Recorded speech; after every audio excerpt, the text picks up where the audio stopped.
At 2:47 in the morning, the phone did not simply ring, it skittered across the steel workbench like an angry insect, buzzing and sliding between a pile of wrenches, until it stopped beside a chrome mirror that threw his own eyes back at him. The sound sliced through the garage, through the steady hum of the halogen lamp, through the scent of cold oil and iron. Tom Hawk Daniels froze, with his hands sunk to the wrist in the open chest of a 1973 Harley-Davidson. Sweat and grease glued the veins on his forearms like black cords. When the name on the screen appeared, his heartbeat changed tempo. St. Mercy Hospital, Social Services, New Mexico. For a moment he only stared, the light making the scar on his left cheek stand out like a lightning strike. That area code belonged to ghosts, to funerals, to a girl who had once crushed his hand and whispered for him not to leave. The lamp buzzed louder. A coyote called somewhere beyond the walls. He wiped his palms on his jeans, leaving dark handprints that looked like bruises, and answered, "This is Hawk." His voice came out low, scraped by sleep and smoke. "Mr. Daniels." The woman's voice on the line was young and composed, but the tremor beneath it betrayed exhaustion. "My name is Rebecca Chun. I'm a social worker at St. Mercy Hospital. I'm calling about Lily Morrison." The name hit him like recoil. He swallowed. The metallic taste of dread filled his mouth. What happened? His hands began to move automatically, not toward panic but toward order. Rag to tray, tray to pegboard, tools back to alignment. Order kept the fear out. "Is she hurt?" "She's stable," Rebecca said, papers whispering near the receiver. "But she has injuries consistent with repeated trauma. Her stepfather brought her in, claiming she fell downstairs. The story doesn't match the pattern. She gave us your name." The halogen light flattened everything into white and shadow. Hawk pictured the hospital as she spoke, the corridors, the antiseptic smell, the hard shine of tile floors, and in one of those rooms a 16-year-old girl, with her father's gray eyes lying still. He set his hand on the cold tank of the Harley. The chill grounded him. Rebecca's voice softened. She said her father told her, if anything ever happened, to find Tom Hawk Daniels, that you promised, "I'm coming," he said. The words were already decided. "Don't let anyone take her out of that hospital. Not until I get there. Her stepfather is, I don't care who he is." The scar on his face stung, the old wound awake again. "Jake Morrison saved my life in Kandahar. Took a bullet meant for me. The last thing he asked was that I look after his daughter. So I'm asking you, can you keep her safe till I arrive?" For a heartbeat she said nothing. And then, quietly, "How fast can you get here?" Hawk lifted his eyes to the wall clock. He calculated the miles, the stops, the fuel. 18 hours, he said. "And thank you for calling." Not everyone would have. When the line went dead, silence pressed in. The garage smelled of gasoline and rust. The halogen hummed above him.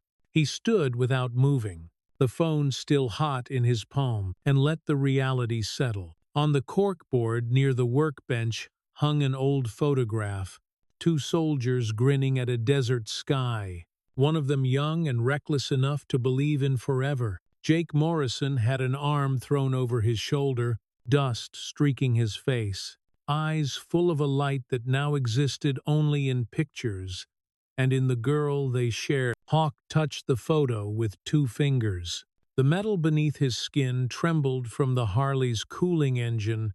"I'm coming, brother," he said softly. "I got her." He began to move, not fast, but with the precision of a man who had survived explosions by knowing where every piece belonged. The oil bottle was sealed and set upright. The tools returned to their outlines on the wall. He wiped the bench clean until it gleamed like a mirror. Each act of order steadied him, turned fear into motion. The leather jacket waited by the door. He pulled it from its hook, the heavy hide creaking like an old joint. and shrugged it onto his shoulders. The patch on the back caught the light. A snarling wolf's head. The words Steel Wolves MC curved above it. Across the top, one word read, President. He never liked the title but wore it because somebody had to. He reached for his phone again. On the screen, a single group chat glowed. 96 names under one banner. Mechanics, teachers, widows, veterans. Family made by choice, not blood. He typed without hesitation. Lily needs us. Jake's daughter. Hospital in New Mexico. Domestic situation. Wheels up at 5. This isn't optional. This is family. He stared at the message for one heartbeat. The way a soldier checks around before loading, then he sent it. Replies began to light the screen before he could pocket the phone. I'm in. For Jake. Rolling. The words appeared like footsteps in sand, one after another, gathering force. He could almost hear the distant growl of engines starting, the first rumble of thunder far from storm. He opened the top drawer of the bench and found his keys exactly where they belonged. The metal felt cool and sure in his hand. As he turned toward the door, his reflection caught in the chrome of the Harley. 52 years stared back at him. Lines carved by wind and war, hair streaked with gray, the old scar cutting across his cheek like punctuation, a reminder of how close Jake had once been to saving him completely. He killed the halogen light with a knuckle. The garage sank into darkness except for the thin pool spilling from the single bulb above the door. The Harley crouched beneath it, patient as a beast waiting for a signal. When he rolled the door up, cold desert air rushed in, tasting of dust and creosote. He wheeled the bike forward. The tires hissed on concrete. Outside, the sky was an ocean of black glass, pricked with stars. He swung his leg over the seat, inserted the key, and turned it. The machine woke in a cough, then a full-throated roar that shook the street. The vibration traveled through his boots, up his spine, straight into the scar like memory, recognizing itself. As the engine settled to idle, he thought of Lily, 13 at Jake's funeral, the dress too big, her hand too small, asking if he would still visit. He had promised yes. He had failed to follow through. Tonight, there would be no failure. He pulled out his phone one last time and typed a message to Rebecca. On my way. Keep her safe.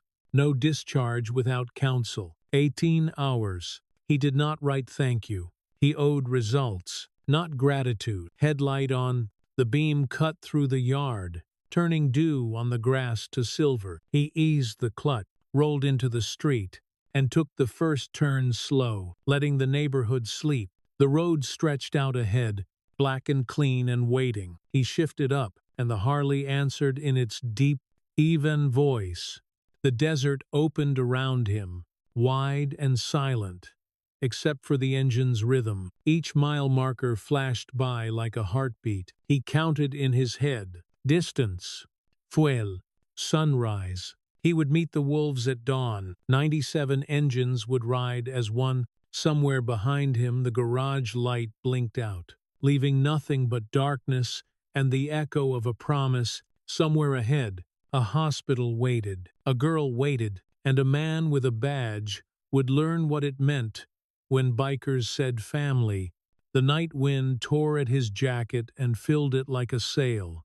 Hawk leaned into the speed, eyes on the narrow ribbon of asphalt that would carry him across state lines and through the edge of morning. 18 hours. He murmured into the rushing air. The desert didn't answer. It didn't have to. The roar of the Harley carried the reply. Dawn arrived like a thin blade, shaving the night off the desert. Cold and bright and without apology. Hawk rode the last mile home into that edge of light, the headlamp tunneling through a pale seam that promised morning would hold. The engine beneath him had been a clock all night. Each mile a counted second, each shift a steadying breath. He did not remember the last billboard or the last radio drone. He remembered the promise. He remembered a girl under hospital lights. He remembered a man with a badge who would try to turn possession into law. The lot outside his garage already lived and breathed. Engines idled in low animals. Exhaust, panting white, leather creaked, boots scuffed. The sharp black scent of coffee braided with gasoline and a faint sweetness of solvent. Patches caught the newborn sun and flashed like coins. Wolves stitched in thread, turning their heads as Hawk rolled in. A neighbor's porch light blinked once, thought better of it, and went dark, as if houses understood when to leave a thing alone. Diesel stepped forward first, a mountain-shouldered in denim, with a dented thermos tucked in a hand the size of a brake drum. His nod was small, because approval should never be loud before a fight. Maven stood beside him in her cut, gray hair, braided neat beneath a helmet that had seen more miles than most vowed. Time had thinned her frame, but not her eyes. Reaper leaned on a saddle 2 bikes down, thumbs quick over his phone, face lit faint blue by the screen. Hawk killed the engine. Silence lifted its head for a heartbeat, and then the lot inhaled again, the group breath of people ready to move. He took off his helmet, and the cold cupped his face with clean hands. The noise of the night thinned into the edges of the day, and in the center there was only the work. "Form it up," he said, voice just high enough to clear the idle. The shift from many to one happened like it always did. Rows squared, gaps tightened, helmets clicked with the crisp note of well-kept gear. They did not posture, they arranged. The wolves turned rough shapes into a grid, each line a quiet argument for discipline. "We are not here to be a story about bikers," Hawk said, words trimmed down to what they needed to carry. "We are here to keep a girl safe. We do it by the book." Maven's mouth tugged, one corner weary and amused, even when the man with the book likes to bend it. Especially then, Hawk said, "No threats, no fists. No one gives him a reason to turn this into cuffs." "It will look for one anyway," Marvin murmured. "Then we give it something else to eat." Hawk said, "Order. Patience. The truth." He walked the front rank like an old sergeant taking stock, the pale seam of his scar quiet under washed-out sky. He looked into eyes and at hands-on grips, at the small tells that say who slept and who did not. Most had not. That would not matter if the plan held. "How tight we riding?" Diesel asked, chin tilted toward the horizon. "Tighter than doubt," Hawk said, tapping a folded route map taped to his tank. The line marked clean from here to there. "Fuel once, food once, no hero laps. Reaper, you run sweep and keep your eyes on the digital road." Reaper slipped the phone into his cut and nodded. Pings set, news alerts on the hospital, scraping public records as we roll. He waited a beat. "One more thing. The stepfather is decorated clean citations, the kind of clean that gets quoted at banquets." Perfect, Hawk thought, tasting the old metal in that word. Perfect was cologne over bleach. "Chains?" he asked aloud. "On the road," Diesel said, "less than an hour behind. Says he has filings ready." "He does." Maven said, "He promised me when he rang a clerk he called an old friend. I believe in that man's calendar the way I believe in aspirin." Reaper's phone trembled against his chest. He glanced and frowned. Hospital security flagged Lily's chart. "The stepfather has texted the social worker 3 times. He is pushing for discharge today." Hawk pictured Rebecca's wire frames and the way exhaustion writes itself into the skin of people who keep doing the right thing anyway. The timeline had not changed. The timeline had never been kind. He climbed onto the workbench by the garage door so every eye could land on his face and not on a speaker. "Listen up," he said, and the engines dropped their idle like a blanket being laid down. "This is a legal ride. Optics are not decoration. They are part of the work. We do not block ambulances.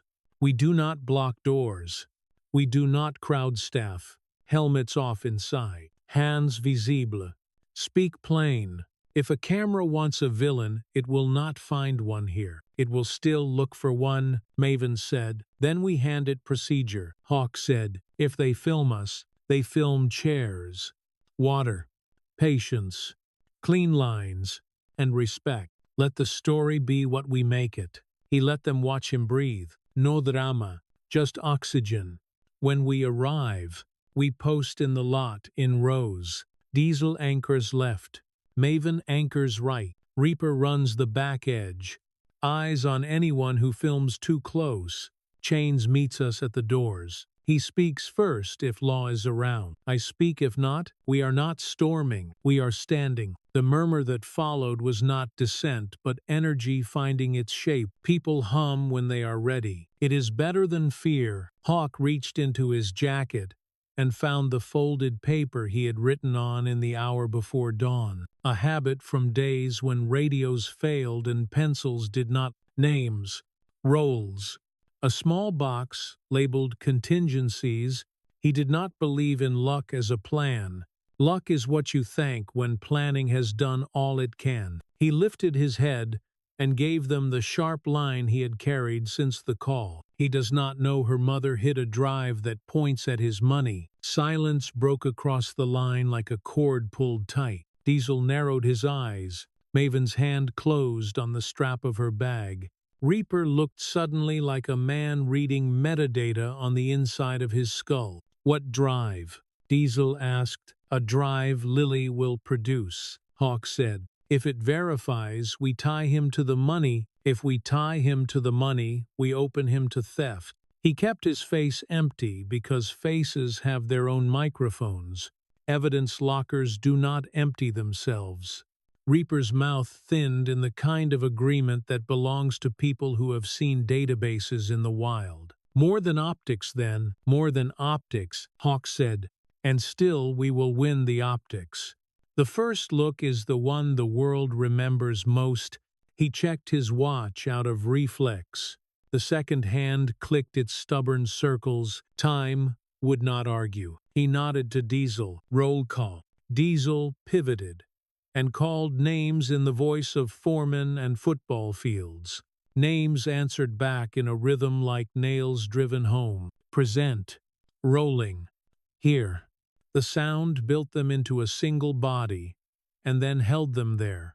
Hawk mounted. The engine asked, and he answered with the key and clutch. The formation spilled onto the street, and then drew itself neat again, as if someone had sketched it in chalk and told it to move forward the length of a boot. The wolves folded into the highway with the grace of a practiced hand. Morning crystallized as they left town. Fields silvered. The sun pushed under a thin roof of cloud like a copper coin sliding beneath a door. Traffic kept a respectful distance, as it always did when a near 100 bodies rode like one decision. Phones lifted in other cars and then lowered, chastened by the reflection those screens gave back. Hawk held the pace steady and humane. He checked mirrors, checked lane discipline, checked that the line looked exactly the way it looked in his head. He could feel the group even when he did not look. The road talked at the edges of his tires.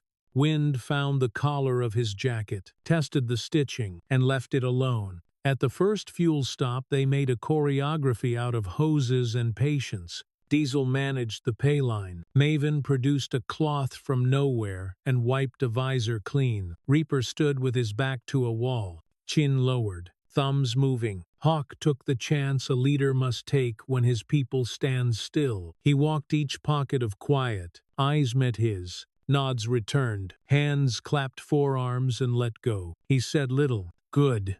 Safe. Tight.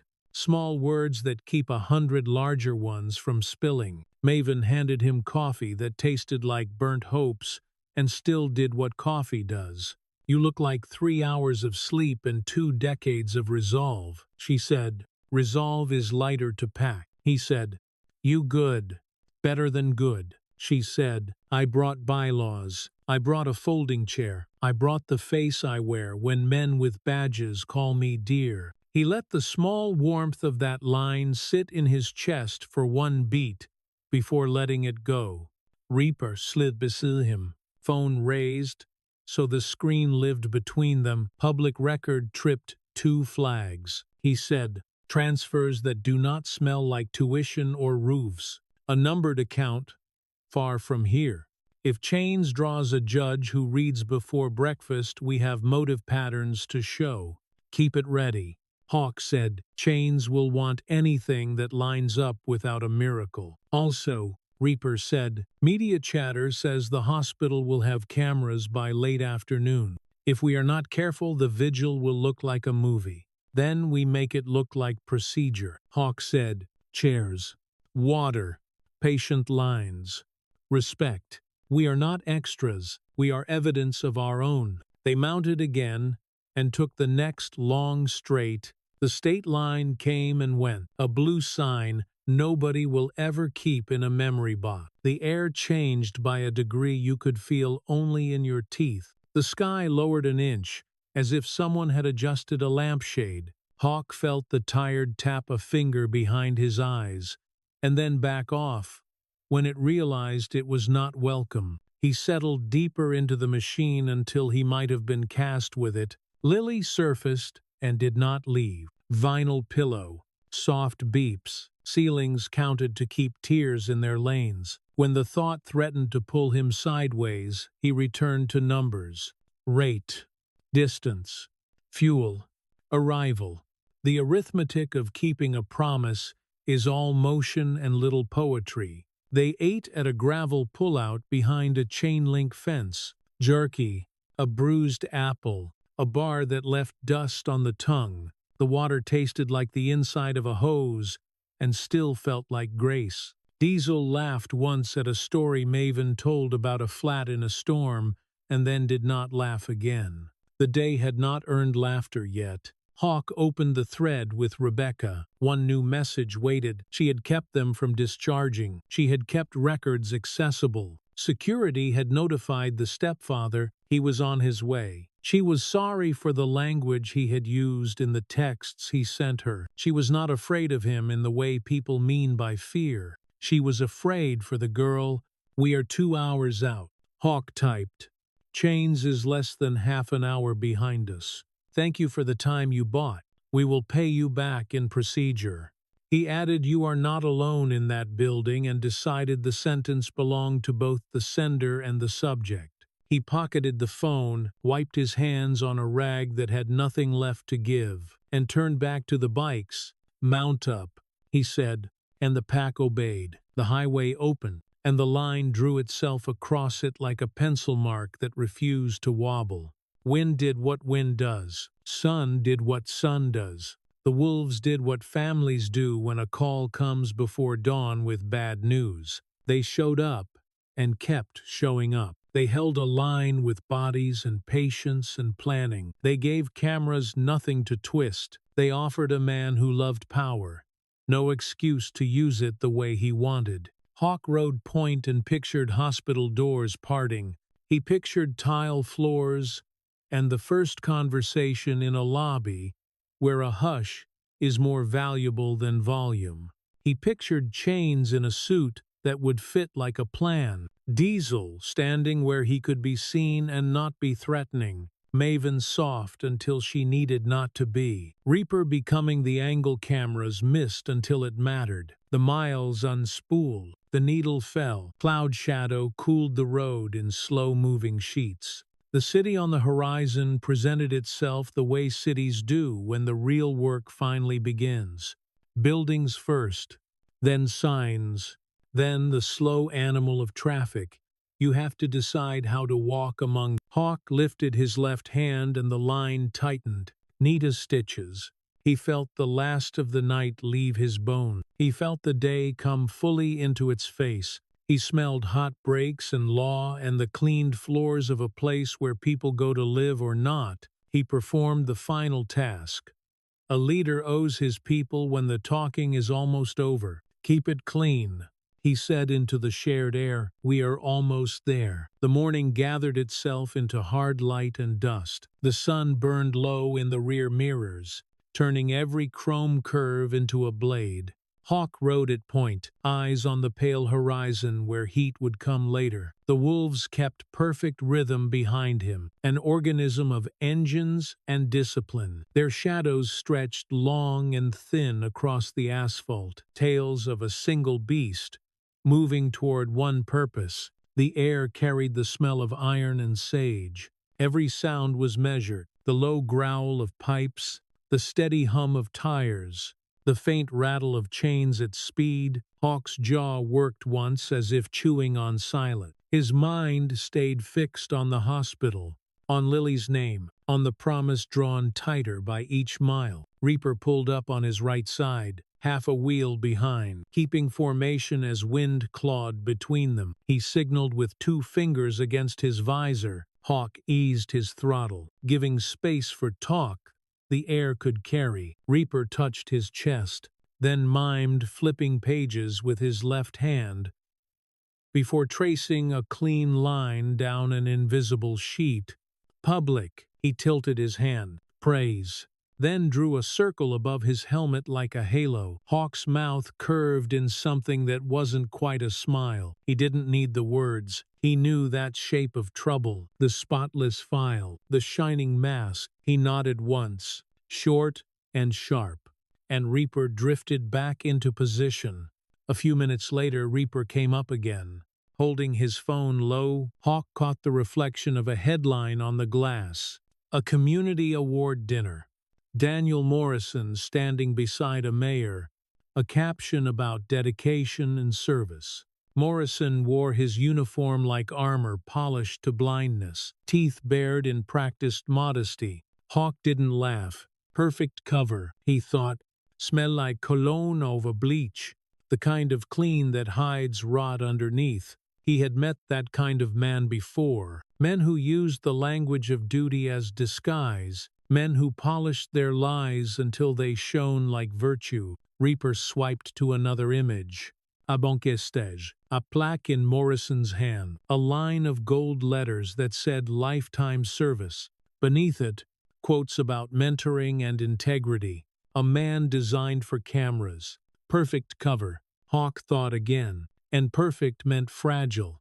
Perfect meant it would take more patience, more paperwork, more witnesses willing to stand up straight in rooms where most people fold. He had seen that too. The more spotless the public face, the easier it shattered when light hit from the wrong angle. The desert rolled out around them, flat as an old photograph.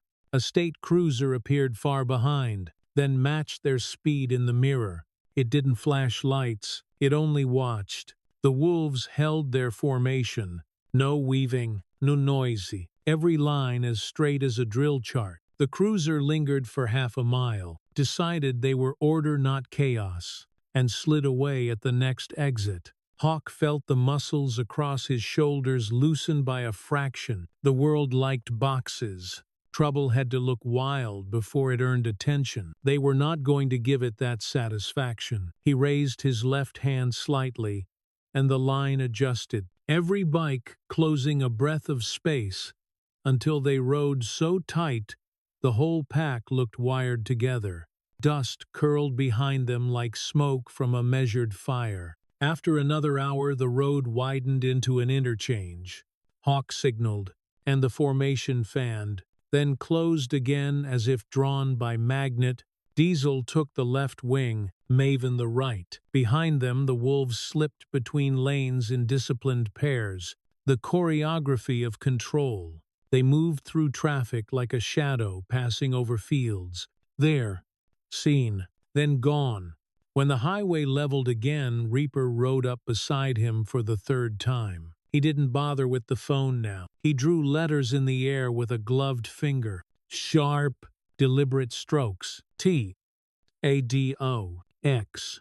Then he formed a small rectangle with his thumbs and forefingers, miming a drive. After that, he tapped his wrist once. Night. He turned the hand sideways and sliced it through the air. The sign they used for time code. Hawk didn't respond.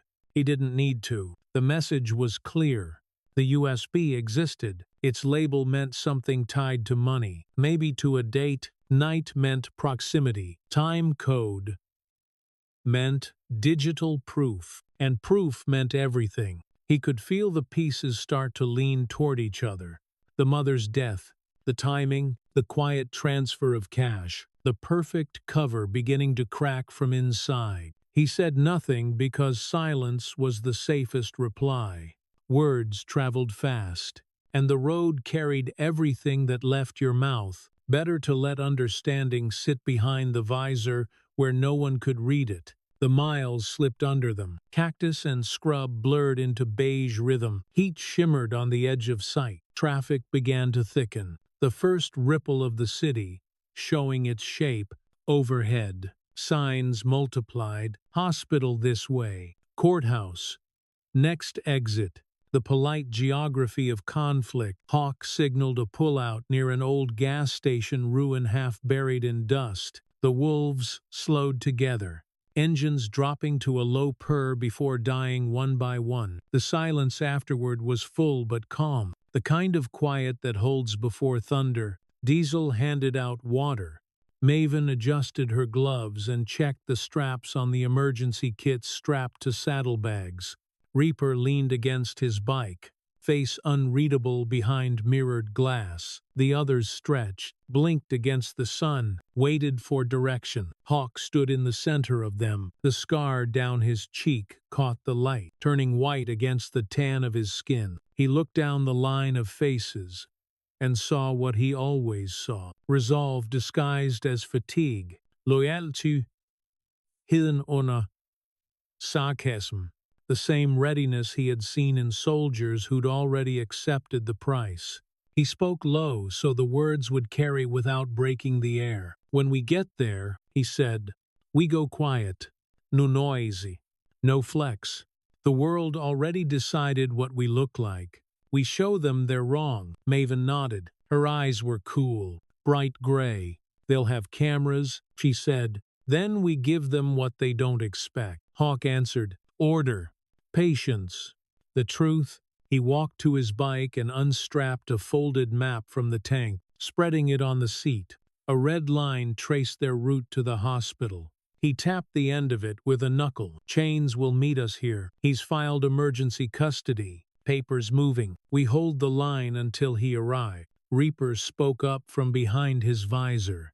What about Morrison? Hawk looked at the horizon where the road shimmered white. He'll already be there. Men like him arrive early to set the stage. Reaper gave a small, dry laugh. He'll want cameras. Then we let him talk. Hawk said, every word he says before evidence hits the light will hang him twice. Diesel capped his water and tucked it away. You think the drive's real? It's real enough to make him nervous. Hawk said, that's all we need right now. A breeze came through the pullout, carrying heat and the faint metallic scent of rain that would never reach ground. Somewhere far off, thunder muttered to itself. The sound made Hawk think of the crash that had taken Lily's mother, and of twisted guardrails and the kind of darkness headlights could not fix. The USB's label echoed in his mind. Tax, year, time, night before, proof hiding in plain sight. He folded the map, tucking it back into the tank strap. Then he looked around the circle of faces. You all know the rules, he said. Helmets off inside, hands where they can see them. Cameras running, every step documented. We play law by its own script. Maven gave a slow grin. The wolf, in a suit. Exactly, Hawk said. Let them underestimate us.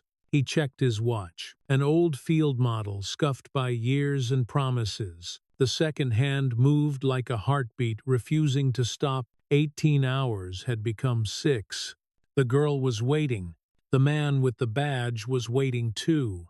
And somewhere inside that waiting a line would be drawn between justice and procedure. They mounted up again, engines coughing alive in unison. The sound rolled across the desert like distant artillery, the kind that announces order, not chaos. Hawk felt the vibration climb through the soles of his boot, into his spine, into the steady beat of his heart. As they pulled back onto the highway, the city climbed toward them. Buildings rose like teeth through morning haze. Traffic thickened, horns impatient, lights pulsing red and amber. Hawk's reflection flickered in the rear view, helmet black, eyes steady, mouth set. The wind tore at him but couldn't find a crack. He breathed in the way men do when they know the next thing will require the kind of calm that makes other people whisper. Every motion slowed to precision. His left hand lifted, the formation tightened. 97 engines moved as one. The roar was steady, the purpose colder than fury. They cut through the outer lanes toward downtown, where the hospital's towers caught the sun. Around them, the world went ordinary again. Families in minivans, commuters, early deliveries. But within the noise, there was stillness, the kind before a verdict. Perfect cover, Hawk thought once more. Perfect only lasts until the evidence wakes up. He opened the throttle half an inch. The wolves followed. The road ahead gleamed like steel pulled from water. And somewhere beyond that shimmer waited a building of glass and white tile, a girl in a hospital bed, and a man who thought his badge could erase what he had done. The wolves rode toward it, a silent column of law in motion, and the desert wind carried the low growl of their engines like a single, unbroken promise.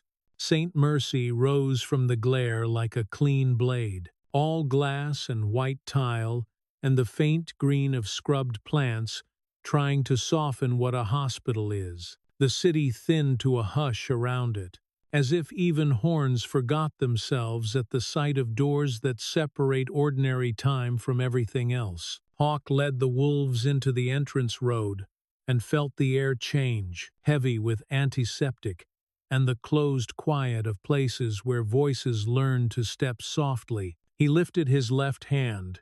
The column unraveled and restitched with practiced grace that looks like instinct to anyone who has never trained it. Rows peeled off in mirrored lines, kickstands dropped with patient iron sound. Engines died in a falling chorus.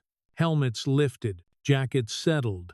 No one shouted, no one swaggered. The lot filled not with noise but with geometry, all straight lines and breathing, a living diagram of order. They stood beside their machines, as if the bikes were pews and the asphalt a chapel where silence means respect. Hawk cut his engine last and let the after vibration drain from his bones. Diesel took the left anchor, Maven took the right. Reaper paced the back edge with his visor up and his eyes down, counting cameras, counting curious faces, counting the way attention tilts. Sun threw hard shadows beneath fenders.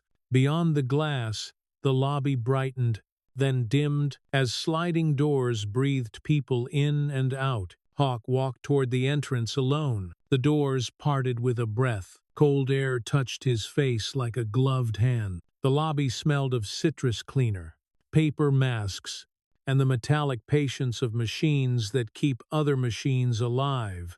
A fountain whispered in a corner, as if trying to make a hotel impression, but the echo answered with the truth. This was a place of beeps and clipboards, and the long white corridor of uncertainty. Behind the reception desk, a young nurse stiffened. One palm hovered over the half-hidden panic button. She had freckles, steady eyes, and a professionalism that reached for policy before fear could. She did not look at the patch on Hawk's back. She looked at his face. "I am here to see Lily Morrison," Hawk said, removing his sunglasses so his eyes could do the work.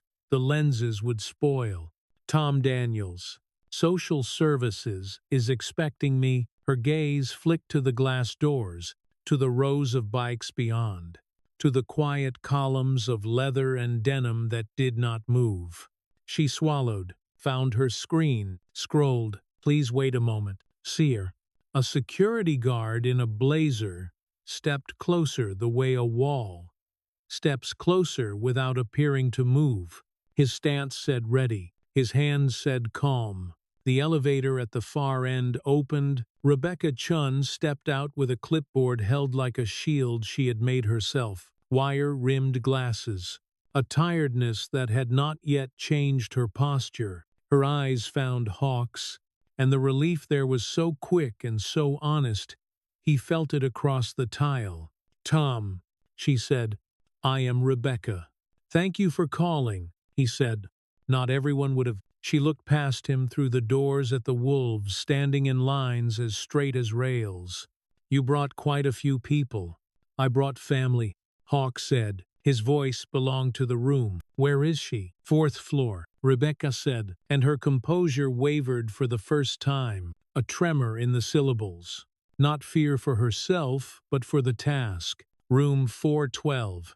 But we need to talk first." They rode up in a metal box with a mirrored back that doubled Hawk into a soldier, and then into a man in a leather jacket who had lived long enough to dislike elevators. Floors ticked by in lights. The cable hummed beneath thin music. Rebecca watched the numbers and did not speak. Hawk watched the way she held the clipboard tight, as if grip could keep the world in order. On the fourth floor, the doors opened to a corridor of bleach and latex, and the faint sweet of gelatin from a meal cart gone past. Winter white light made all colors honest. Two uniformed officers stood by the nurse's station. Hands rested near belts. Not on them. Their eyes marked Hawk without aggression. The way people mark a thing, their training never tested. One spoke into a shoulder mic, gaze sliding toward Rebecca, as if to draw her into some gravity he controlled. "This way," she said, choosing not to be pulled. She led him into a consultation room shaped to keep voices from rising. Table, fourchère, a tissue box on a metal shelf, a poster about fall risk curling at a corner. Rebecca closed the door and turned to guard it with her back. "She has a fractured wrist," she said, plain and steady. "3 ribs broken, bruising in patterns that do not match falling. This is not one incident. This is months, maybe longer." Hawk's hands curled and then let go. "Breathe, then plan." "Where was everyone?" he asked, the question carrying more grief than anger. "Teachers, neighbors, a friend in a hallway. He is respected," she said. "He is careful." She wore long sleeves. She missed school with notes. He brought her in himself to control the story. Hawk nodded once. The pieces sat where he expected them to sit. "He will try to take her today. He is insisting on discharge," Rebecca said. "He has full legal custody. Without a hold or an order, our authority ends with concern." "Chains is filing," Hawk said. "Emergency guardianship, protective order. He is on his way, and wants the first frame to carry his name and a judge's." Rebecca's attention sharpened. "Good," she said, and the word was a quiet blade. "Because security notified him when you arrived." "Of course they did," Hawk said. "He is downstairs," she said. "With an attorney, with officers from his precinct who call him by his first name." Hawk looked at the tissue box so he would not break the wall. The cardboard mouth stared like a wound. "Before we make a lobby into a case study," he said, "I would like to see her. You may have 5 minutes." Rebecca said, "No longer. Without consent, that is the line." "I will not break your lines," he said. "That is why you called me?" Her face shifted very slightly, the mask of a long night cracking to show a human relief beneath it. "Room 412, she repeated, and stepped aside. The hallway unrolled in white, shoes squeaked. A monitor beeped with the polite stubbornness of a clock. Hawk knocked once on the doorframe and waited for permission. He stepped inside slowly, like a guest in a sanctuary. The curtains were drawn against a noon hotter than the window admitted. The air had the clean, heavy stillness of filtered climate, a taste like cold pennies. On the bed, a girl lay too small for the labels that had been put on her. Minor, victim, ward, daughter. Her wrist was white in its cast. Purples and greens bloomed where they should not, but the eyes that lifted to Hawk were gray and calm, and already older than most rooms in the building. "Uncle Hawk," she said, disbelief and relief braided so tight they became one. "I promised your father," he said, voice sanded down to something almost soft. "I keep promises." "He did it," she said. "I know he did. They say accident, but I know." Hawk looked at the cast, at the bruises, then at the dignity that sat in that too bright bed, like a person wearing a crown no one could see. "We are going to do this by the book," he said, "and the book is going to love you more than it loves him today." Rebecca leaned into the door with a small nod that meant the minutes were gone, and a harder moment had arrived. "He is here," she said, "with counsel, with officers. He asked for you by name." Hawk took Lily's good hand carefully. "You hear me?" he said. "I am not leaving. I am not letting them take you. The law is on its way in a suit that fits." She squeezed once. It hurt her, and she did it anyway. "Okay," she said. In the corridor, the two officers straightened in that quiet way that suggests choreography. The elevator sighed open at the far end. Hawk knew that sound now, the measured drum of steps that follow perfect timing. He stepped from the room and closed the door with his palm as if he could seal it by touch. "Stay with her," he told Rebecca. "I will," she said. He texted Diesel a single line that did not need more. Inside, "Stay ready." The elevator delivered him to the lobby, in breaths, measured by the building itself. The doors slid, and the temperature shifted without moving a degree. Daniel Morrison stood in the center, like a picture already framed.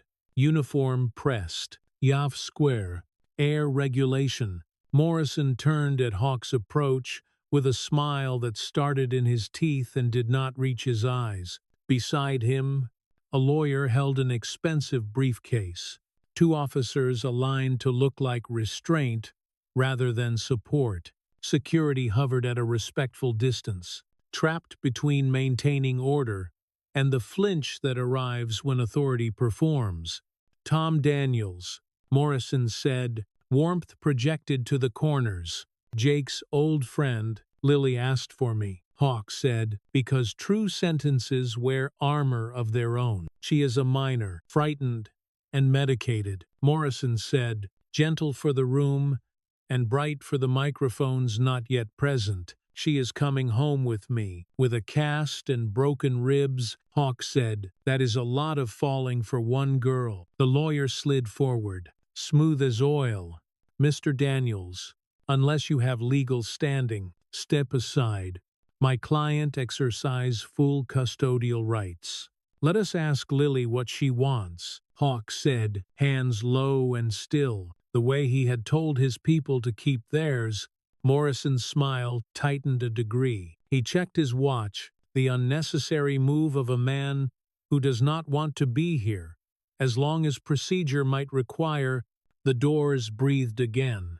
A man in a suit, cut to move, arrived with the air of a decision already written. Chains crossed the tile like a verdict, laid gently between two parties. He set his briefcase on the desk with a soft click that sounded like punctuation and offered Hawk a hand without looking away from Morrison. "Been a while," Jane said, light for the staff, weighty for the moment. Then to Morrison, "Marcus Wellington, counsel for Miss Morrison and Mr. Daniels." The lawyer's eyebrows climbed and settled into work. Chains opened the case and produced paper that looked heavier than paper ought to look. "Emergency petition is filed," he said, "hearing scheduled at morning call. Until then, Miss Morrison remains in hospital protective custody. Any attempt at removal will be a violation. Security. You will want a copy for your desk." The guard took the document as if it might sting. Fresh ink carried a clean scent. "This is unnecessary," Morrison said. "This is a family matter. This is a matter of law," Chains said. So simple it sounded like scripture, "and we are keeping it that way." Through the glass behind Hawk, The wolves waited like a wall built from patience. Reporters' vans nosed into the far lot, antennas rising like insects tasting air. In the lobby, employees pretended to stack forms while their ears did their real work. Lights hummed. The fountain whispered.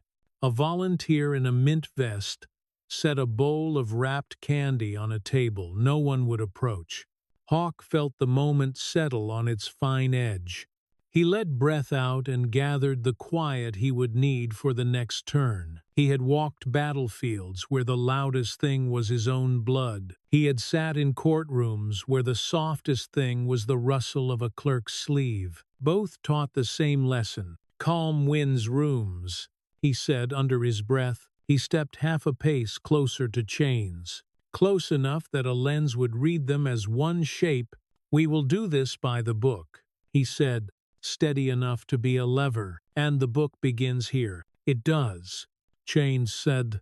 "Let us get to work." Chains chose the hospital cafeteria because tables could be pushed together, and the steady hum of vents would swallow anything a microphone might want to steal. The room smelled of tired coffee, bleach, and a sweetness from the dessert case no one intended to touch. Fluorescent light flattened everything into honesty. Hawk took the seat at the edge, the one that let him see both the doors and the window that looked onto the lot. Chains laid out paper like a mechanic trays parts, each sheet aligned so it could be lifted and returned without breaking the pattern. Reaper slid in with the quiet of someone who prefers a wall at his back. He opened his laptop and the pale screen turned his visor into a low mirror before he lifted it. Diesel stood near the entrance, like furniture that had always been there. Maven set a small, hard case beside the stack of documents, her hand lingering on the latch as if touching a valve. "We have a morning hearing," Chains said, eyes on a schedule printed in letters large enough for a tired brain to read. "The judge will appear by video at first call. Until then, the protective custody holds. Our job is to keep the picture clean and the record cleaner." He tapped a page. "Reaper." Reaper turned the screen so Chains and Hawk could see. "Public payroll, property tax."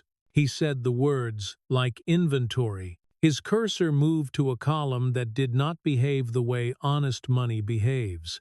The mortgage swelled in winter. A second note appeared in spring. Transfers followed to a bank that loves islands and promises privacy for a price. The sum moved in deliberate portions and then went still. Reaper's mouth thinned. Press below was all shine. Reaper said, "Youth League photos. Banque plaque." A coach who learned to smile with his lips and not his eyes. Two parents willing to speak off the record about bruises, explained as sport, no formal complaints. He is exactly the man a room expects to see when it wants to feel safe. Hawk watched the numbers stack their own argument. Perfect cover, he thought, the kind that smells like cologne over bleach. He let the thought pass through him without heat. Patience would do the cutting. Chains wrote 3 short lines on a yellow pad. Money motive, pattern of control, risk to the minor. He underlined each with the same pressure, then looked toward the door. Rebecca slid in, careful and quick, moving as a person does. Who knows where cameras are and how to avoid them? She placed a manila folder on the table, as if the vinyl were an altar. "If anyone asks," she said, "you did not receive this from me." She opened the folder. Medical records do not care about stories. They speak in dates and images, and the plain bruise of language that never raises its voice. Chains moved the pages with 2 fingers, honoring the weight paper can take on when it holds pain. Broken fingers, a concussion, ribs bruised. Visits spread across towns as if someone had learned to scatter her injuries to keep one place from knowing the whole truth. Rebecca's voice stayed even. She was running without leaving, Rebecca said. When she could not keep the marks from happening, she made sure no single clinic carried her map. Hawk felt his breath harden and then slow. Breathe. Then plan. He looked to Chains and saw calculation braided cleanly with anger. Chain of custody, Chains said, and Maven had the clear sleeves open before the sentence finished. Each page slid into plastic. Reaper's phone clicked with a stamp that placed time and place in small letters at the corner. Chains wrote in the log with the tidy print judges. Treasure, when memory turns to fog. Received from hospital social worker in cafeteria in early afternoon. Placed into sleeve marked with the next number. Sealed with tape code noted in margin. He initialed and turned the pen toward Rebecca. She signed, her hand shook and then steadied. Maven pressed the tape down with her thumbnail, and the rip of adhesive sounded like a quiet verdict. Chains reached into his case and brought out a compact embosser. He set the circle in the corner and pressed. The mark it left was modest and permanent. A small oath in paper. That is your first small win, Chains said, not smiling. Now we keep it. Outside, the lot held its careful geometry. The wolves had laid out chairs in 2 straight rows with a clean lane for ambulances. Diesel ran water and shade without fuss. Maven's folding chair had found companions, and together they became a neat flank. People stopped at the sidewalk and stared, then moved on. Nudged by the courtesy of the scene, a news van nosed in, then another, antenna lifting like insects, tasting weather. Security is holding the line, Reaper said, eyes on his screen. No breach. No blockage. Our optics are boring. Good. Chains said, boring is a blade when you know how to use it. Hawk stood and walked to the window. Beyond the glass he could see the entrance doors breathe, could feel the room below hold itself like a held note. He did not need to see Morrison to know the man was somewhere nearby on the phone. Harvesting favors. Arranging angles. Rehearsing a version of love that served him first. Hawk pressed a knuckle into his palm and let the urge to pace turn into the discipline of stillness. Calm wins rooms. Rebecca returned with a smaller envelope. He asked to seal her record, she said. He said it was to protect her privacy. She set the copy on the table with the care people use when they lay down a fragile truth. I made duplicates before the seal went through. Chains bowed his head a fraction, a private salute in the fluorescent light. We document receipt, he said. We cite his attempt to restrict access as control. He wrote another line on the pad, and the soft scratch of the pen sounded like teeth in an apple. Meanie payoff, Hawk thought, not a triumph. A door wedged open before someone could slam it. A reporter gained the edge of the lobby and did not shout. She set a tripod to the side and checked her frame. Another crew filmed the quiet order outside. Reaper watched their angles from the window and texted Diesel. The wolves shifted half a foot to the left, and suddenly the frame included the open driveway for emergencies. The image told on their behalf without a word. Let us control the first sentence. Chains said. No speeches. Hawk, if they ask, say the thing that belongs to you, and nothing more. Hawk nodded. I came because a child asked for help and I made a promise. The line belonged to the room the way stone belongs to a foundation. Back in the lobby, the elevator sighed and delivered Morrison. The same pressed uniform, the same practiced jaw, the same smile that began in teeth and never reached the eyes. A flag pin had appeared where none had lived earlier. The lawyer at his side had a briefcase with more corners. Officer, Chains said, voice generous in the way of a professional who intends to defeat politely. We will be brief.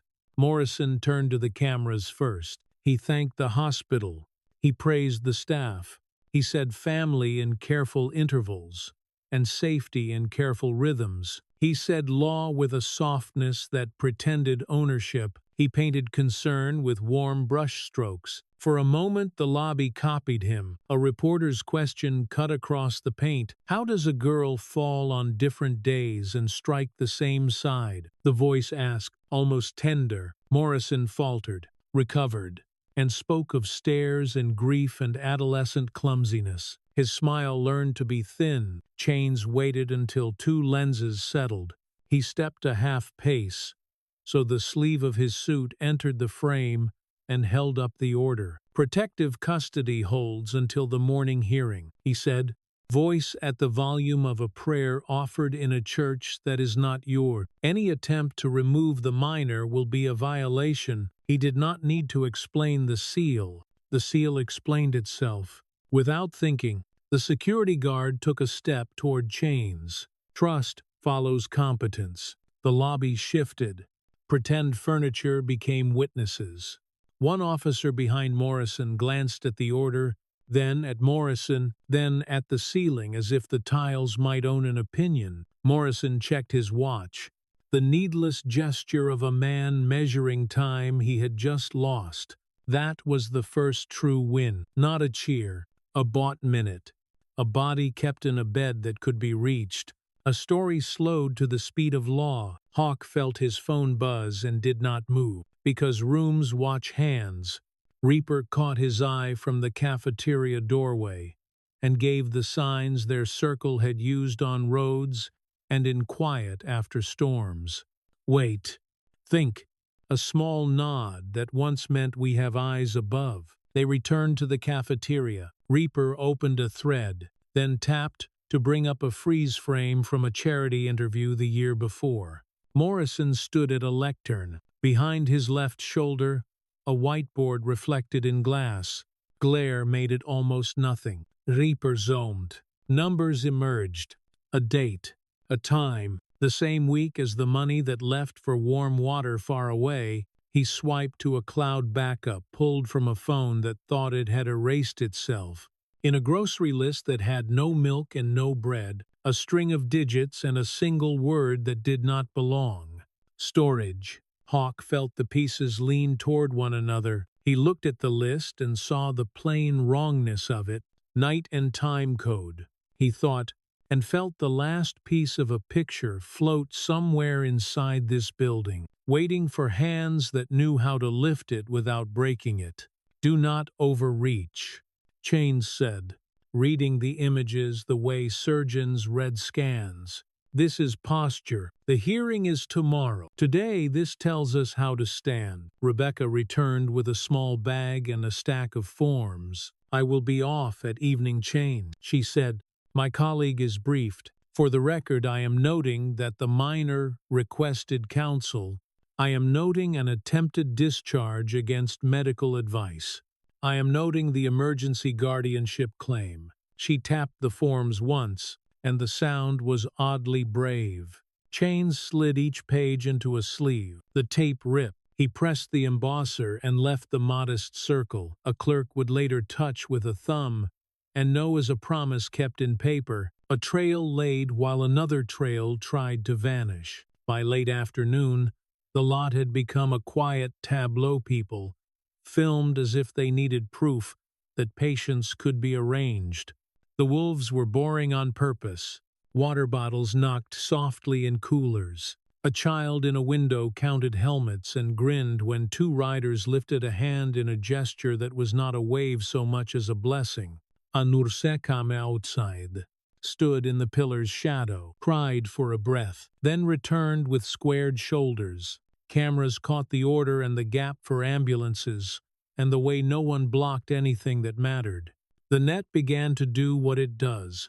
When it recognizes something that might still be clean, Morrison stayed until someone told him to leave or until he ran out of the sentences he preferred. He repeated his lines with small variations to 3 angles. His smile learned fatigue. His eyes learned to check doors. When he turned away, polish cracked and left a thin line.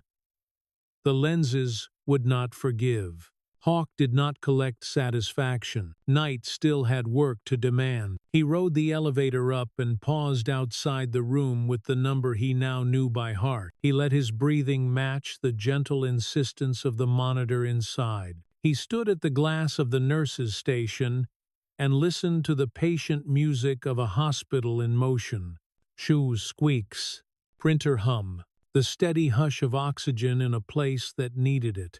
Life measured by machine patience. He texted Diesel to rotate chairs and put feet up without apology. He told Maven to rest, and meant it. And she told him the same, and meant it less. He asked Reaper to pull the thread on the storage number that did not belong. Reaper had already begun. Hawk leaned a shoulder to the wall and looked through it the way men look when they try to see past what is allowed. Calm wins rooms, he thought, but only when you give it something to stand on. They had started building that floor. He went in then. The monitor took his breath and returned it. The cast lay like winter on her wrist. The bruises did their slow, ugly work of turning. Her eyes opened and found him. He took the chair near the bed and kept his hands to himself and said a small, true thing. "We kept the door closed today." She nodded. It hurt her, and she did it anyway.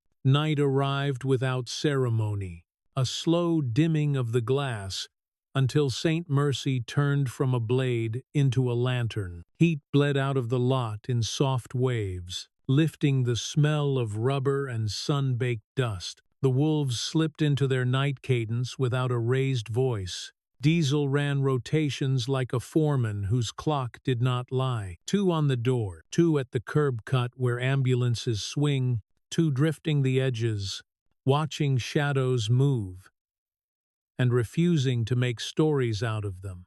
Chairs whispered, bottles clicked, leather settled, order breathed. Inside, the cafeteria became a quiet war room. The vents laid a steady hush over the tables, enough to cover voices without swallowing them. Chains worked under the softer lights, with a patience that looked like speed only to the tired.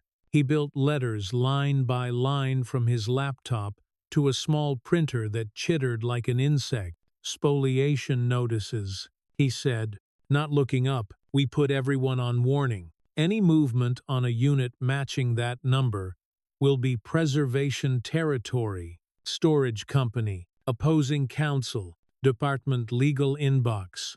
The words came out like instruments placed on a tray. Reaper sat a shoulder width away, the glow of his screen turning his knuckles pale. He had drawn a lattice of links, receipts, ghosted caches, the faint trails, convenience, leaves when it tries to act like secrecy. The grocery list had been the hinge.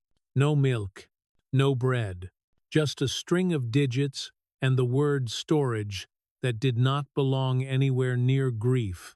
He chased the digits through a loyalty portal to a payment page. A browser thought it had cleared. The dates matched the week. Money fled toward warm water. The time lived in the dark hour when decent people sleep. Hawk stood behind them and watched the picture strengthen. He did not ask for certainty. He asked for direction. Reaper gave it without lifting his eyes. The unit sits 10 miles south. After hours is code only. Cameras at the gate. Cameras in the hall. A clerk who goes home at dusk. Chain slid a draft across for Hawk to see, then sent it to the printer. Pages slid out. He signed with the economy of a man laying track. He checked his watch, checked the thin bar of signal, and sent the notices by every lane that still moved at night. Email, fax, courier app, paper traveled, and with it, a thin metal line of consequence. Maven opened the hard case and set out what the night might ask for. Clear sleeves, numbered seals, the compact embosser that left a modest circle in a corner and turned paper into a traceable fact. She placed each thing where a gloved hand would want to find it in the dark. Her mouth kept a straight line that was not quite a smile and not yet a fight. Hawk's phone hummed once. He stepped away from the table before he looked. Rebecca. Up on 4. The corridor washed in fresh scrubs and new fatigue. Lily awake. She wrote, asking for her backpack. Property locker. Admitting. He looked at the clock and felt the arithmetic land. The backpack might be nothing. It might be the last clean step between intention and truth. Rebecca met him at the nurse's station, the monitors painting green across her wire rim. Her badge tugged the lanyard like a small weight. "We can access property with consent," she said. "I will go with you." She did not ask if they should. She had already decided. They signed a log that smelled faintly of dry ink. Their names fell under the same column for the first time. A clerk led them to a small room where wallets and phones and rings sit in plastic patience until a person is allowed to feel like themselves again. The mini fridge hummed and masked their footsteps. Rebecca stated the patient number like law, read aloud. The clerk slid open a drawer and produced a clear bag tagged to a wristband. A gray canvas backpack waited inside. The kind a teenager picks because it does not announce itself. Rebecca set it on the counter and glanced at Hawk. "Chain of custody," he said, "because saying it makes hands careful." He opened the zipper slow. Shampoo and cafeteria, fries and paper mixed in the air. Inside were the small truths of a life shaken but lived. A cracked phone, a spiral notebook spiked by a pen that had bled only a little, a paperback with a dog-eared corner, a zip pocket that coughed up lint, and a cloudy school badge. He found no gleam. He did not expect it. He ran his thumb along the bottom seam. Because mothers who are afraid become clever seamstresses, canvas yielded, then resisted.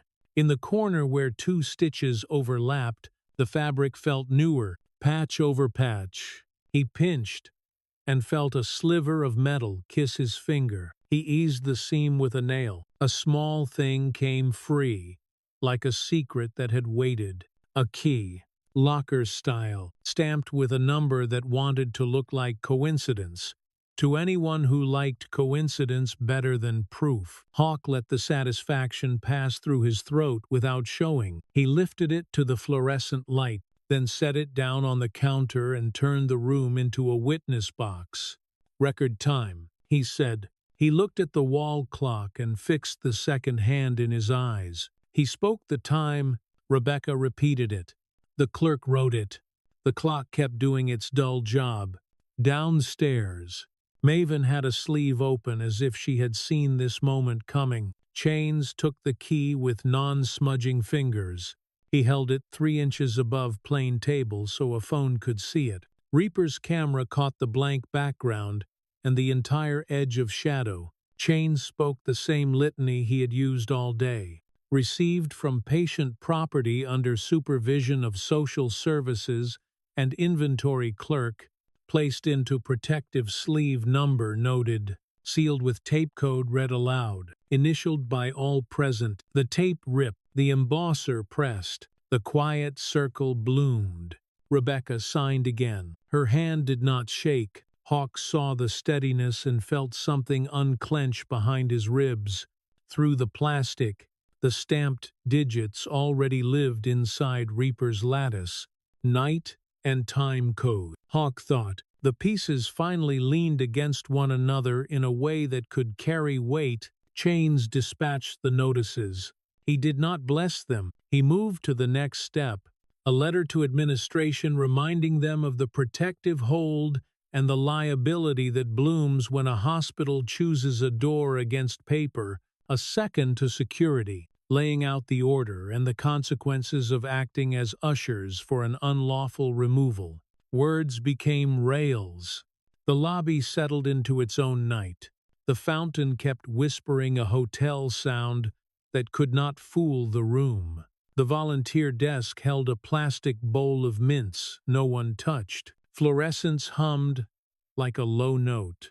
The air was citrus and machine metal, and the kind of fear people are not ashamed of in hospitals. Morrison returned once, late. with his lawyer astride behind. He walked with a posture that said doors knew him by name. Security met him because they had been given paper, and paper makes spines. The guard did not raise his voice. He tapped the order with a forefinger and shook his head.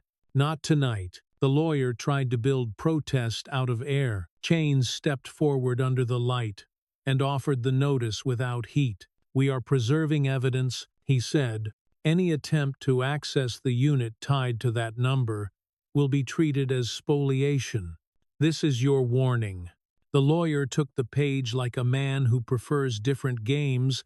Morrison checked his watch. The unnecessary ritual of a man trying to hurt time with his eyes. He left the lobby without turning his back, as if expecting the room to change its mind when he neared the door. Cameras outside adjusted to the low light. The lot had become a chapel. The wolves were still boring by design. Blankets over knees. Jackets loosened, but not off. Maven slid a cooler 2 feet to let a lens see the clear lane to the emergency doors. Diesel handed a bottle to a loud chewer who did not realize his jaw had a volume setting. The man took it like a truce. Reaper ghosted the back edge and watched for circles repeating. A car passing twice, a phone filming too long, a face that wanted to be seen. Hawk walked the line once, touching a shoulder, a sleeve, a handlebar. He kept the lobby in his peripheral like a second pulse. The night pressed, then eased. The building breathed. Above, the rhythm of a monitor borrowed his heart and set it down again.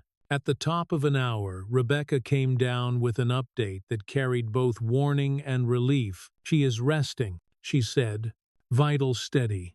Pain is high but tolerable." A nurse made her laugh one time. It sounded like a new animal in the room. She took in the sight of the wolves, a diagram of patience under sodium light, and blinked once as if moisture might make her brave too quickly. "Thank you," she said to everyone and no one. Chains checked his inbox and turned the screen to cut glare. Counsel acknowledged receipt. He said, "Storage company auto reply confirms awareness of the notice.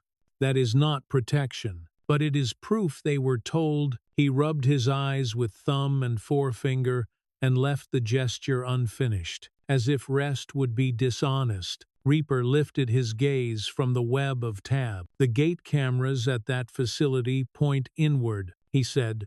"The hall cameras watch the doors. 30 days, maybe longer. We will need a subpoena tomorrow. Tonight the notice ties hands.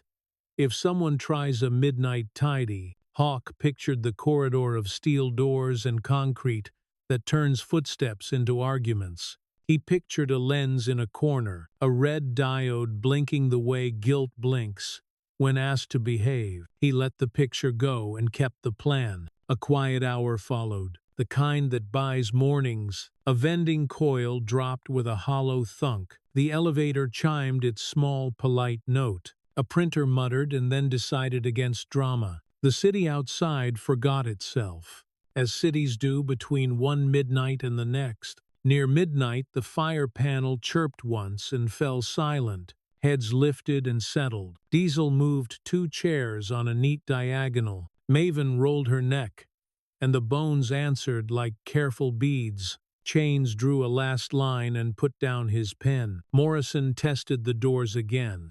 Lauter still.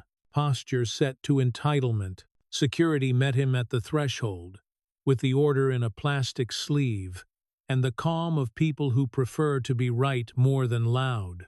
"Not tonight," the guard said again. The lawyer put a hand to a phone and found only air that refused to help. Morrison stared at the elevator lights like a gambler, reading reels. He checked his watch, and the gesture looked like surrender, dressed as impatience. He walked out into the sodium glow and did not look back. Hawk did not take it as triumph. He took it as proof that patience, correctly applied, is a lever. He went upstairs. The 4th floor had turned its white down to soft gray. A nurse with kind hands moved a tray without clatter. Hawk stood at the glass and let the monitor's beep borrow his heartbeat. He knocked once, waited, and stepped in only when Rebecca lifted her eyes and nodded. Lily slept in the way. Hurt people sleep. Body, learning to trust sheets again. Her cast lay like a patient animal along the rail. A bruise had begun to turn from the dark purple of a storm to the yellow that means a thing refuses to be permanent. He took the chair near the foot of the bed and set his boots on tile without a sound. He did not touch anything. His hands learned stillness faster than his mind. He stayed long enough for the beep to turn from a measure into a lullaby. Calm wins rooms, he thought, and evidence moves them. Tonight they had given calm a spine. Back below, Chain squared his papers, each edge kissing its neighbor. He closed the case and rested his palm on the lid as if blessing his own homework. "We have done what can be done on this side of midnight," he said. Reaper shut the laptop with a click that sounded like a period. Maven closed the hard case, and the seal tape peeped once where it overlapped, and then lay quiet. Hawk stood in the doorway and let the lobby make him into a reflection. The wolves held their diagram. Cameras kept their distance. The city breathed behind it all, and did not know it was holding its breath. He texted Diesel to rotate and sleep in turns. "No heroes." He told Maven to drink water. She answered with a dry thumbs up that felt like a promise and a warning. He texted Reaper one word: storage. Reaper sent back the cold language of addresses, and then a plain sentence: "It will keep." Hawk touched his forehead to the cool seam of glass and frame, and counted 3 slow breaths. Then he sat near the doors with his hands in plain view and his feet flat on tile, and the entrance a reach away. Somewhere south, a key slept inside a sleeve and waited for morning to give it a name. Somewhere above, a monitor kept polite time for a girl who had earned one quiet night. The wolves kept their order. The law kept its hour. The night held. Dawn rinsed the night off St. Mercy, until the building turned from lantern back into a blade. Heat gathered on the asphalt in a thin shimmer. Out in the lot the wolves stood, stretched, and exchanged chairs without ceremony. Diesel counted faces by habit rather than paper. Maven rolled her shoulders and let a knuckle tap the corner of the hard case until the reflex was satisfied. Reaper lifted his laptop lid, and the screen's blue washed the gray from his eyes for the span of a breath. Inside, the cafeteria clicked into a sharper war room. The vents kept their steady hush. The coffee, its bitter honesty, but the air had the clean edge of a clock about to speak. Chains woke from a soldier's nap with a full sentence on his tongue. "We stage here at 8:30, he said, pen tapping the table so the sound pinned the morning. "Judge Herrera at 9 by video. We control angles. No improvisation unless the building is on fire. If the building is on fire, you improvise politely." He set down a legal pad, dense with block letters and single hard underline, then drew a straight line across the top sheet as if laying track. "Exhibits," he said. Maven had a label ready before the word finished. "Exhibit A," Chains said. "Medical records of the mother, 3 years, multiple clinics, injuries that do not behave like accidents. Chain of custody attached." The sealed sleeve slid across like an instrument. The modest embossed circle in the corner was the kind of mark clerks trust with their hands. Exhibit B: intake records for the minor, photographs, radiology summary, attending note. Chain intact, redactions minimal and necessary. Exhibit C: the key. He did not touch it, he indicated it. A small animal tamed beneath clear plastic, received from property under supervision. Time recorded, signatures of social services and inventory clerk present. Admitting video will confirm the handoff if required. Time code, please. 2413 hours. Reaper said from memory, his voice flat with certainty earned at a cost of sleep. Exhibit D. Preservation notices. Storage company. Opposing counsel. Département légal. Delivery receipts. Chains, stacked confirmation emails, and a fax report into a paper tower that looked light and felt heavy. Exhibit E. The financial records, public filings, transfers toward warm water, mortgage irregularities. We are not concluding, we are drawing a line. Exhibit F. The whiteboard reflection from the charity interview and the grocery list back up. We introduce only as context to time and motive. We let the judge ask the questions. Hawk stood behind the table and watched the picture settle into something a person could step on without falling through. He trusted less what sounded tidy than what bore weight. This bore weight. Rebecca entered with a clipboard and the tired calm of someone who had chosen steadiness before the day chose her. Fresh scrubs, same spine. She slid into a chair without asking where to sit and set down 3 brief witness statements on hospital letterhead. Intake nurse, attending physician, social services note confirming the minor explicitly asked for Tom Daniels. Each page carried a corner time and a signature that knew where it belonged. I told them to keep it plain, Rebecca said. No adjectives, dates, findings, requests.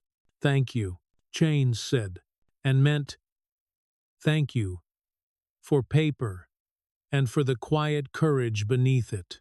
He lifted the first page with careful fingers and passed it to Maven. A sleeve opened, tape tore in a soft verdict. The embosser left its modest circle. Reaper's phone buzzed once and settled. He glanced down, breathed a word that lived between relief and focus, and pivoted the screen toward Chains. Storage company confirms the account is active, he said.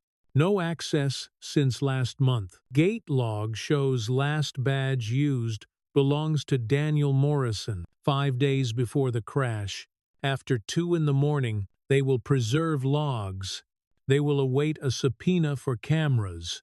Chains did not smile. The corners of his eyes made a small adjustment that meant center mass. Steady shot. We do not introduce without process, he said, but we signal that we know where the light is. Rolls, he continued. Rebecca, your function is to state facts and radiate calm. No speculation.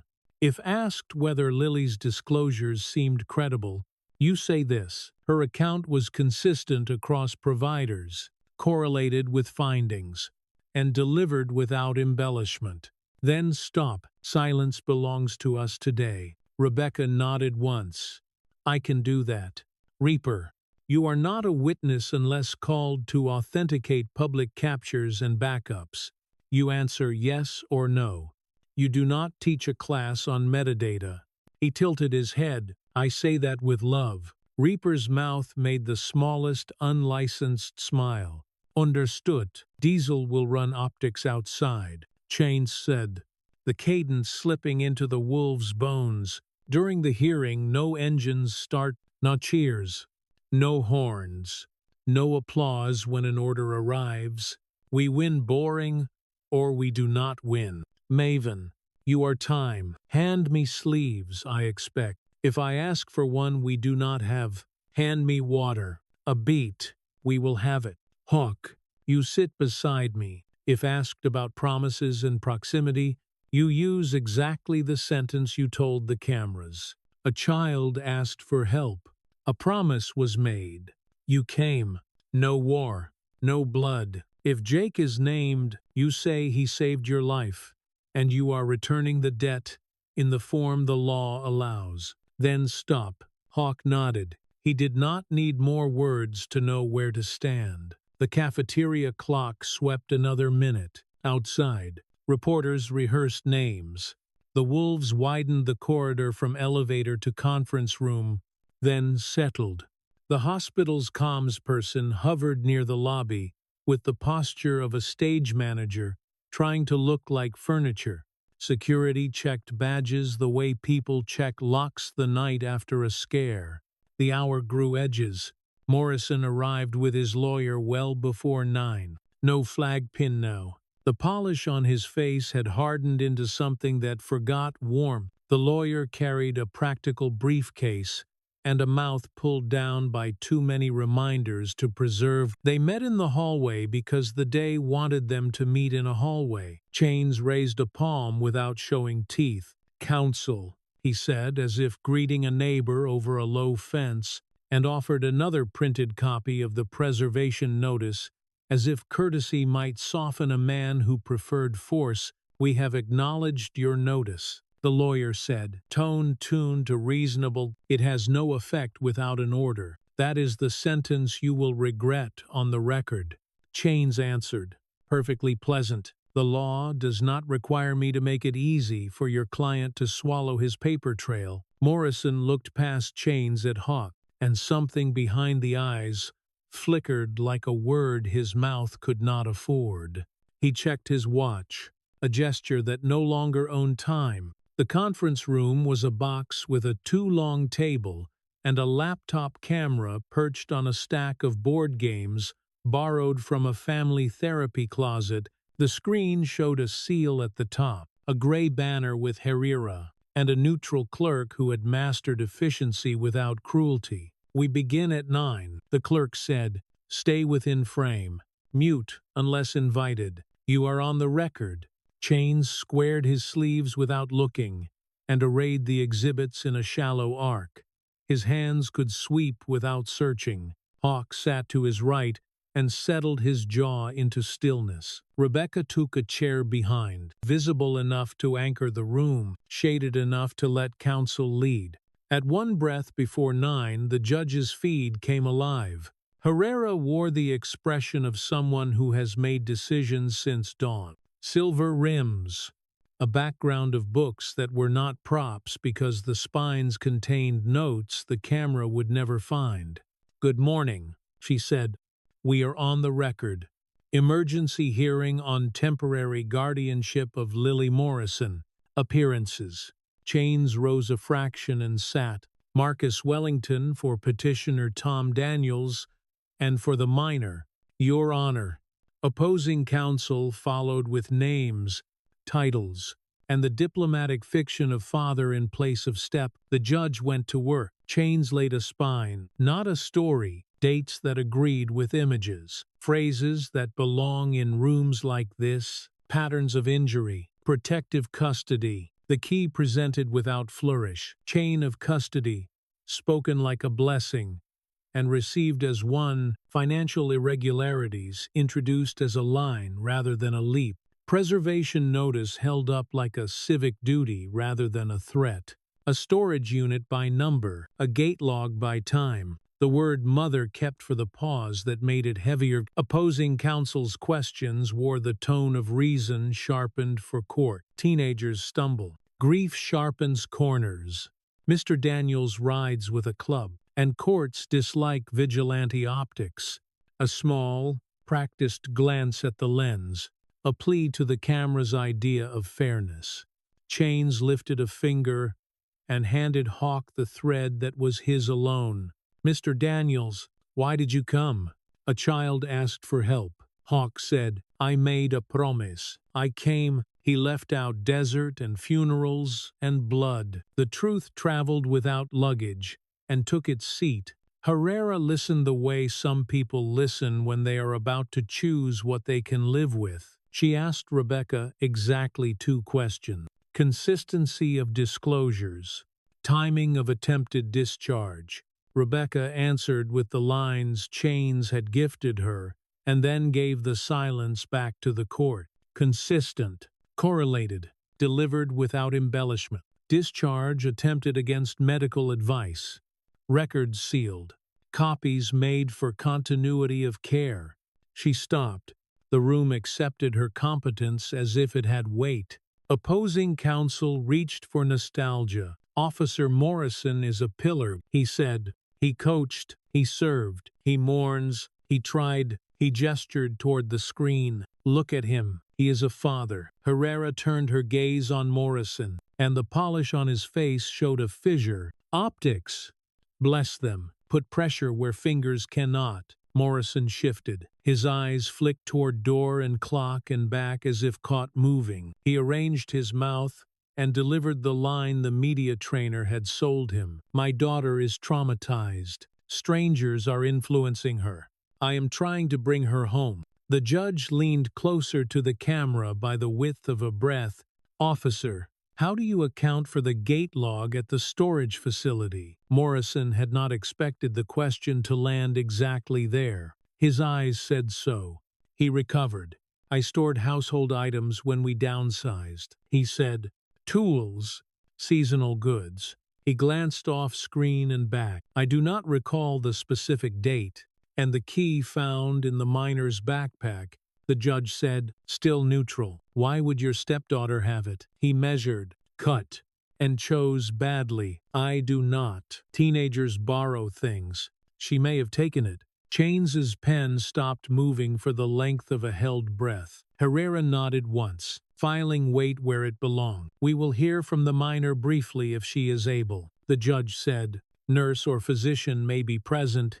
The clerk shifted the feed, and the screen carried a polite blank that felt like a church waiting for a door to open. When the picture returned, Lily sat framed in winter light, pale and steady, cast visible at the edge. Rebecca stood just out of frame, her shoulder a quiet fact. Lily did not perform. She answered as someone done with bargaining. She said the fear did not begin as falling. She said the house changed shape over months. She said her mother hid a key and told her never to tell anyone unless something happened. She said something happened. Her voice did not break. It finished the sentence and gave it to the room. Thank you, the judge said, and though she did not lift a gavel, the cadence carried one. The feed returned to books and law. Herrera looked down, then up, and gave a decision that was careful but precise and still quick. Temporary guardianship to Mr. Daniels, pending full investigation. The minor remains under supervised medical care until clinically cleared. The court orders preservation of all digital and physical evidence connected to the storage unit on record, subpoenas to issue today for gate and hall cameras, and for financial records tied to the offshore transfers. Any attempt to access or alter preserved material will be treated as contempt. Opposing counsel rose into the wind of a shifting floor. Your Honor, supervised contact for Officer Morrison. Not at this time, Herrera said. Not until a forensic interview and an approved safety plan. Mr. Wellington, submit exhibits by end of day. Mr. Daniels, you will abide by protocols. If you turn this into spectacle, I will remove the child from both of you. Understood, Hawk said, and meant it. The seal of the court lingered for a breath and fell away. Desktop blue returned, a dumb color that did not know it had been a battlefield. No one spoke at first. Maven exhaled, something that sounded like a quiet permission to continue. Chains stacked exhibits and checked every modest circle with unhurried hands.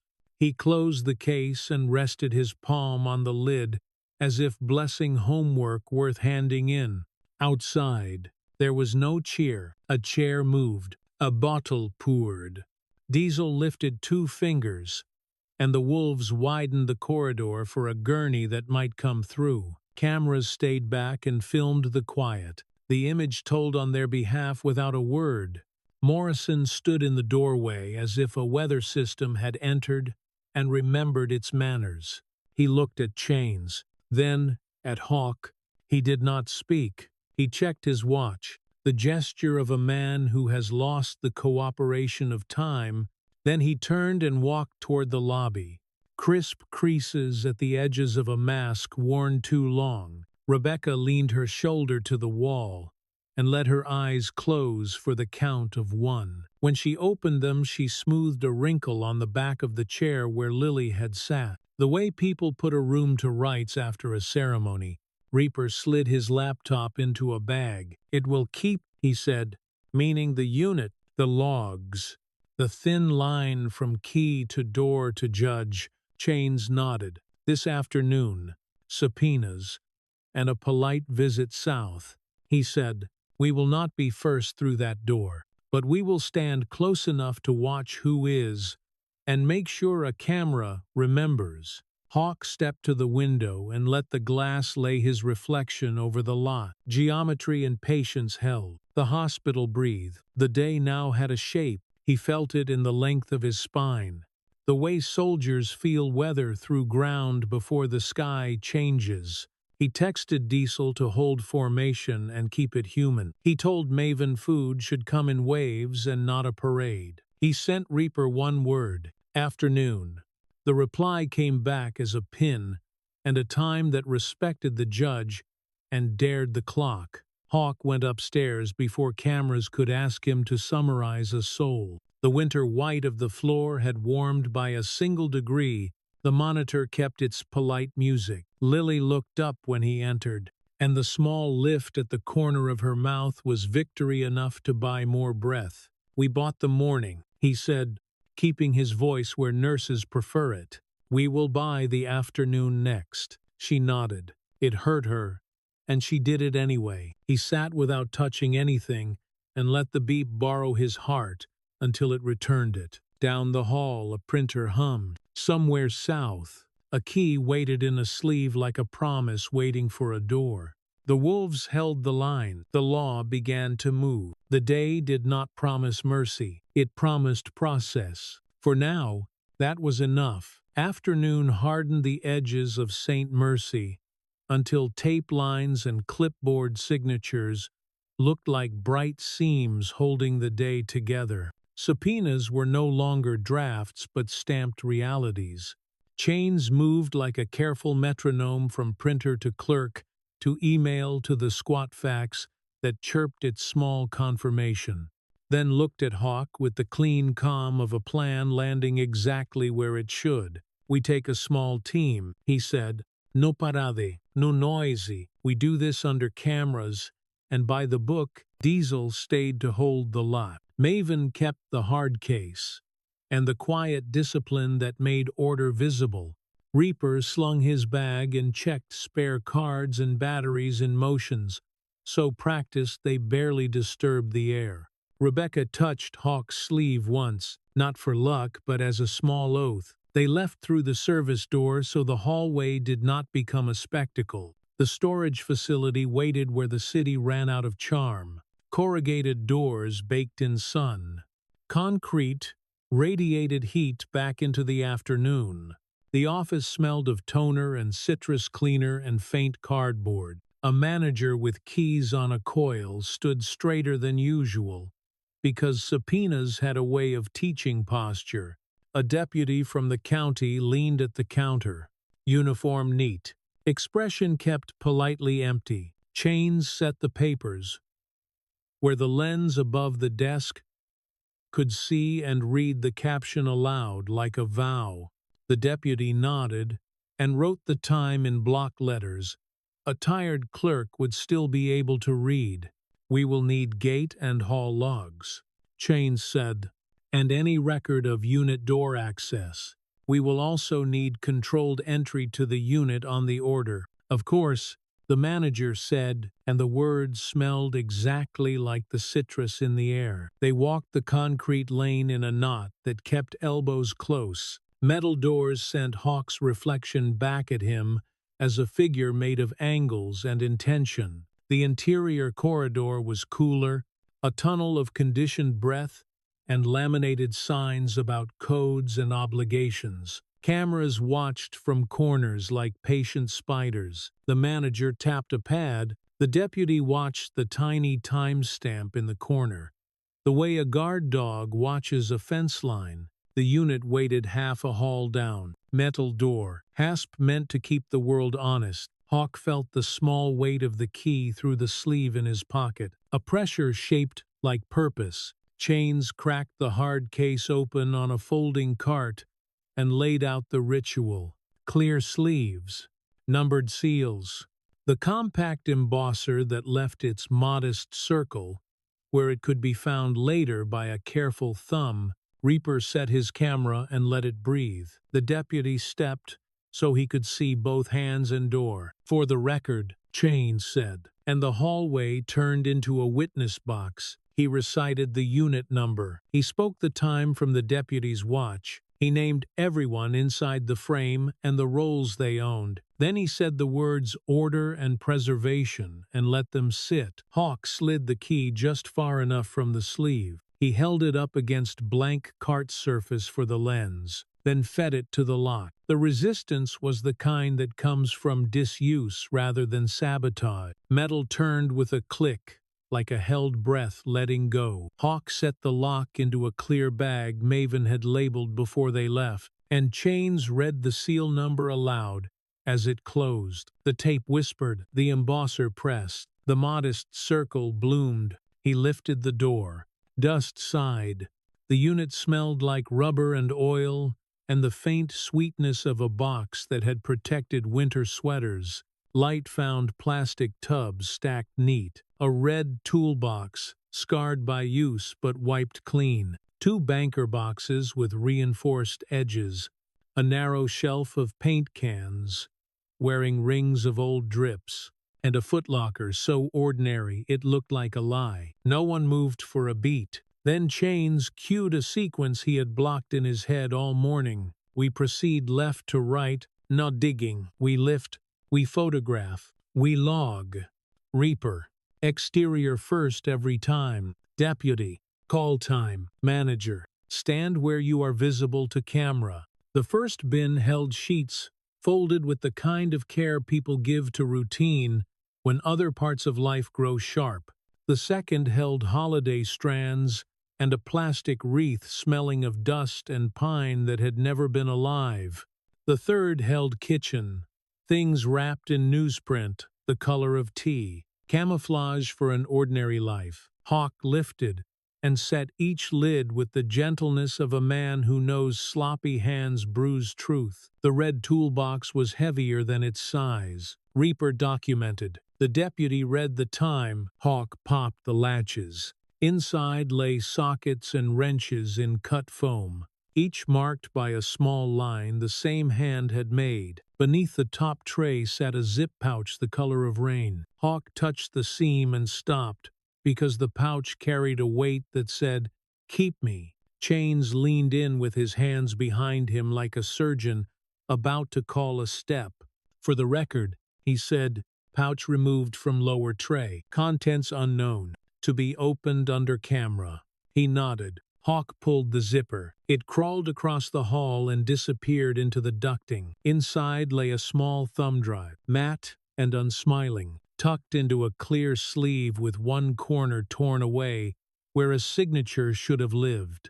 Beside it sat a tiny memory card in a cheap case, an external drive with a tape belt, and a date written in thick marker along the tape, and a narrow notebook whose cover had been made soft by fingers. Reaper focused and took his still. Hawk looked up at him and saw calculations slot neatly into place behind the eyes. The tape around the big drive, the bold hand dated just before the crash, the kind of thing that promises moving pictures and a voice the court will not be able to ignore. Chains took the thumb drive with non-smudging fingers, held it 3 inches above blank cart surface for the frame, spoke brand and color and torn corner, slid it into a clean sleeve, sealed it, pressed the circle. The camera caught the whole movement, and the silence around it turned into certainty. The notebook tempted curiosity. Chains opened only enough to see the first page. A column of dates, a word that reappeared like a bruise. Deposits, names and amounts written small as if the hand were trying to hide from itself. He closed it and sleeved it, and wrote the tidy line a judge would later bless with a nod. They moved to the banker boxes. The lighter one contained careful files labeled in a neat block hand. Insurance, maintenance, household, coaching. A laminated sideline pass that still smelled faintly of cut grass. Beneath the folders lay a plastic bag with a hospital bracelet inside, ink blurred by sweat, a relic of a shift in a story, not proof of a crime alone, but proof of a life lived under someone else's shadow. Hawk showed it to the lens and put it back down like something that could break. The heavier box was gravity disguised. It held thick white envelopes from institutions that prefer marble lobbies, a pocket ledger whose columns had become overcrowded with restless numbers, and a compact dash camera with road dust still clinging at the edges. Reaper documented serials and faces. Chains called for sleeves. The deputy called the time in a cadence that made seconds feel official. Footsteps rang then, hard soles on concrete, turning echoes into posture. Morrison came around the bend with his lawyer a step behind, stopped when the deputy shifted half a pace and became a wall without raising his voice. "This area is under court control." The deputy said, "You may observe from there. You may not approach the unit or the items removed." The lawyer shaped air into the beginning of a protest. Chains handed him a printed preservation notice before the syllable found a partner.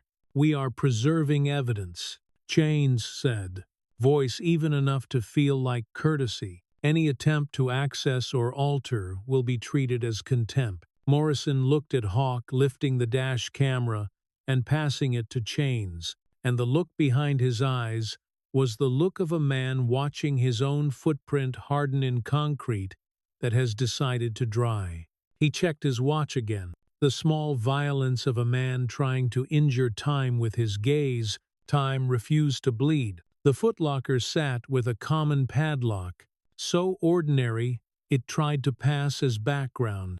The manager produced a bolt cutter. Chains placed the cutter in frame. "Read its make, size, and state." Asked the deputy for time, and nodded. Hawk set the jaws and pressed. Metal screamed and surrendered. The lock clattered. He raised the lid. Inside lay the kind of mess that learns to cover a truth. A tarp smelling of garage air. A tool belt. A cardboard sleeve with curled photographs of school games and sideline faces, and a man in a crowd trying to be nobody. Under the tarp, beneath a stained towel, sat a clear bag with a paper tag that had once carried a seal, now broken. The tag bore a case number written in the distinct hand that belongs to evidence rooms. Inside the bag lay small jewelry boxes and a round tin that rattled in a way coins do not. Reaper inhaled softly, the nearest he ever came to surprise. Chains did not touch the broken seal. He pointed so the camera could see, and said 3 plain words, "Prior chain compromised." He slid the entire bag into a larger sleeve without attempting to repair what someone else had broken. He wrote the state and choice into the log, with neat care, and initialed. The embosser pressed. The modest circle settled like a quiet flag beside a torn one. While they worked, the manager exported hall footage onto a small drive. Reaper documented the export screen, the progress bar, the hash string, the timestamp. Chains signed the receipt. The deputy initialed. The drive clicked into a sleeve, and the tape whispered its steady verdict. "That will do," Chains said. Not triumph, not fatigue, just the sentence that closes a chapter without slamming it. He asked the deputy to read back the times as a run. The deputy did. Methodical, making a second spine for the hour. Chains lowered the door, threaded a facility tag lock through the hasp, wrote the number, and had manager and deputy sign. Pens scratched. Initials settled like anchors. Morrison watched the entire ritual with a face that tried to be poured concrete and almost managed it. The lawyer folded the notice and unfolded it, and folded it again. Chains turned to them both with courtesy sharp enough to shave. "You may request copies of logs," he said. "We will not be your clerk." "Observe the order." He did not wait for an answer. They rolled the cart out. Afternoon light reached for the sleeves and made the embossed circles wink. Air outside smelled of warmed oil and old rain and some distant cut grass. The city had not entirely forgotten. No one talked in the car. Talking would have forced the meaning to become smaller. At St. Mercy, Diesel eased the line open without instruction. Cameras kept their politeness because the image did the talking. Maven took the hard case with the kind of touch that tells the body it can rest later. Chains guided the cart across tile without letting a wheel chatter. People looked up from cups and screens and did not cheer. They did not need to. The cafeteria turned into a clean stage. Each item on blank tabletop, each sleeve photographed, each number read. Each line in the log said aloud and answered by another voice, so memory now had a partner. Reaper touched the dash camera to a right blocker and woke it only long enough to show a frozen frame for state. A dark street, a ribbon of tail lights, a date that meant more than it had meant yesterday. He powered it back down and resealed it without tasting the temptation to push play. Chains computed a signature on the exported footage, wrote the value in tidy characters, and did not speak the string aloud, as if the letters might draw gravity. Hawk stood at the window long enough to see the lot superimpose itself over his reflection. Geometry held, patience breathed. The day did not offer mercy. It offered the thing he trusted more: process. He turned back to the small city of sleeves and seals and circles and felt a piece of himself unclench that had been tight since a phone vibrated across a greasy workbench in an hour that never promises good news. He went upstairs before anyone could ask him to summarize a soul. Evening had softened the winter light of the floor. The monitor kept its polite music. Rebecca sat with a chart, looked up, and did not ask a question that deserved paper. Hawk took the chair and let the quiet make room for words that belonged in rooms like this. "We found what your mother wanted kept," he said softly. "We kept it right. We kept it on paper. Tomorrow the doors open wider." Lily nodded. It cost her to do it, and she did it anyway. Her eyes held steady the way eyes do when the world begins to shift back into something survivable. Downstairs the seals cooled, circles held. South of the hospital, a row of metal doors went on, pretending to be ordinary. In the lot, the wolves drank water in turns and watched the light change without flinching. The day stepped toward night at its own measured pace, and on a table that smelled faintly of coffee and paper and bleach, the case began to feel like a thing that could not be unmade. Evening pressed gently against St. Mercy until the windows turned soft, and the building learned again how to keep its promises. The cafeteria gave up the sound of lunch and became a quiet lab. Lights eased down a notch. The vents whispered. Coffee cooled into background. Chains set the hard case on the center table and opened it the way a clerk opens a courthouse drawer that matters. Sleeves waited in clean stacks. Numbered seals lay like patient coins. The modest embosser rested beside a lined log, already ruled and dated in careful print. Reaper arranged his tools along the table's edge, with the unshowy order of someone who knows that truth bruises if handled wrong. "We image first," Chains said. "Originals sleep like museum pieces. Mirrors do the work." He wrote the line in the log, tidy block letters that would still read as steady long after the room forgot its smell. Device 1. Dash camera.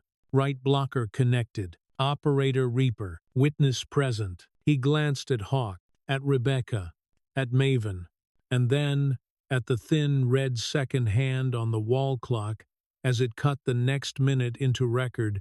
Reaper handled the dash camera as though it were a skittish animal.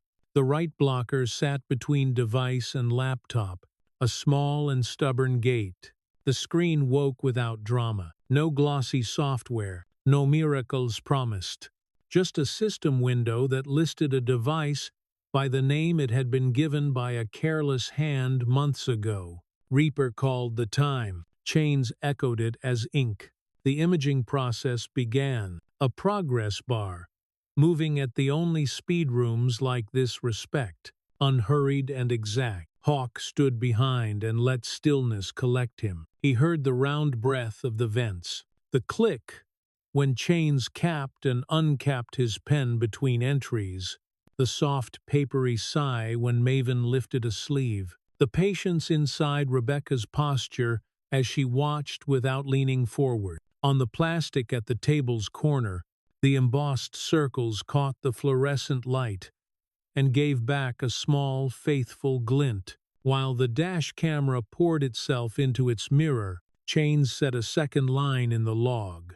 External drive with a tape belt and a date written bold in black ink. The kind of marking a man writes when he believes his own secrets. Reaper coupled a second right blocker and started the slow, honest work again. The directory unfolded in plain letters and underscores, a life reducing itself to names, the way lives always do when truth moves across silicon. Reaper named each image file with courtroom discipline, case caption, device label, date, time, operator. He spoke the names as he typed. Chains wrote them. Maven slid a blank index card into a sleeve for the device's return, a small white flag that told the future, who had been careful. And when the dash camera mirror finished first, Reaper computed a signature on the image, a long, quiet fingerprint. The room would not need to read aloud, and called it out while Chains drove it into paper with a neat hand. Then Reaper opened the mirror, not the original, and let a list of clips fill the screen, file names marched by date and hour. He scrolled until the line matched the bold date someone had written on the tape belt. He paused a breath so everyone could blink once, and then opened it. Night spread across the laptop in grainy color. The hood line sat low in frame. The time code blinked white and sure in the corner. Street lamps came and went like a slow pulse. The car turned left into a darker strip. A garage door appeared ahead and rose with the thin, bright mouth of a mechanical yawn. The car rolled in. Light swung from a single bulb on a chain. The camera settled, then shivered once as a door opened, and the driver stepped out, legs first, work boots, trousers that knew their creases. The figure moved to the passenger side, reached in, lifted a bag that thumped with weight that did not want to declare itself. The lens watched without judgment. The way machines do, the man crossed to the front and knelt. Shoulders edged the frame. His hands filled the center. He laid down tools the way a practiced mind lays out an argument. The camera caught the quick glint of a wrench, the pale flare of metal under light, the deliberate twist of a wrist. A thin line of fluid eased into a shallow pan. The man wiped apart with a cloth, folded the cloth in half, and slid the pan out of the frame. Time continued to do what time does, indifferent and exact. The man stood, lifted the bag, and walked out of view. The door descended. The clip ended. No one let breath out loud. Rebecca's hand found the back of a chair, steadying furniture because hands need something to do. Chains kept his voice the size of the table. For the record, he said, dash camera mirror viewed, clip dated the week before the crash. Interior of a garage. An individual performing deliberate work on a braking system. The word individual sat where a name ached to sit and did not. He marked a small square in the margin, a private sign for later. Reaper opened the next clip in sequence. Street again. The garage again. Days that repeated like a habit. Enough to ruin the word accident.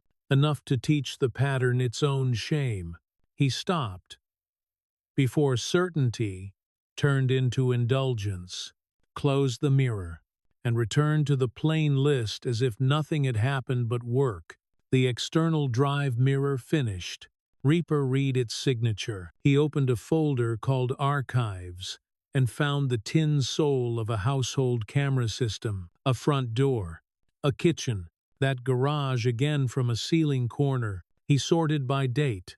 A sedan in frame, the one Lily's mother had driven each day. The same man rolled a jack under the cross member and lifted with the patience of someone who has reassured himself he is right. He set stands. He removed a wheel. He reached deep into the well and placed a tool where no tool belonged, his hands making a small and unforgivable choice. The angles saw enough, so did the room, Chains wrote, without looking up. External drive mirror. Viewed. Clip shows alteration to a brake line on the vehicle operated by the deceased. He underlined deceased once. A calm line heavy as a door bolt. A folder named Inventory held spreadsheets, case numbers in one column. Item descriptions, intake dates, storage bays, chain entries, scattered rows with exit codes that did not match policy, sums linked to a hidden sheet where totals moved into another tab named Retirements. Those totals walked across to a folder of bank wires and became confirmations to an island account. The notebook from the toolbox lifted itself in everyone's mind and turned a page. Rebecca exhaled a breath that did not quite become sound and then taught it how to behave. Chains logged calmly.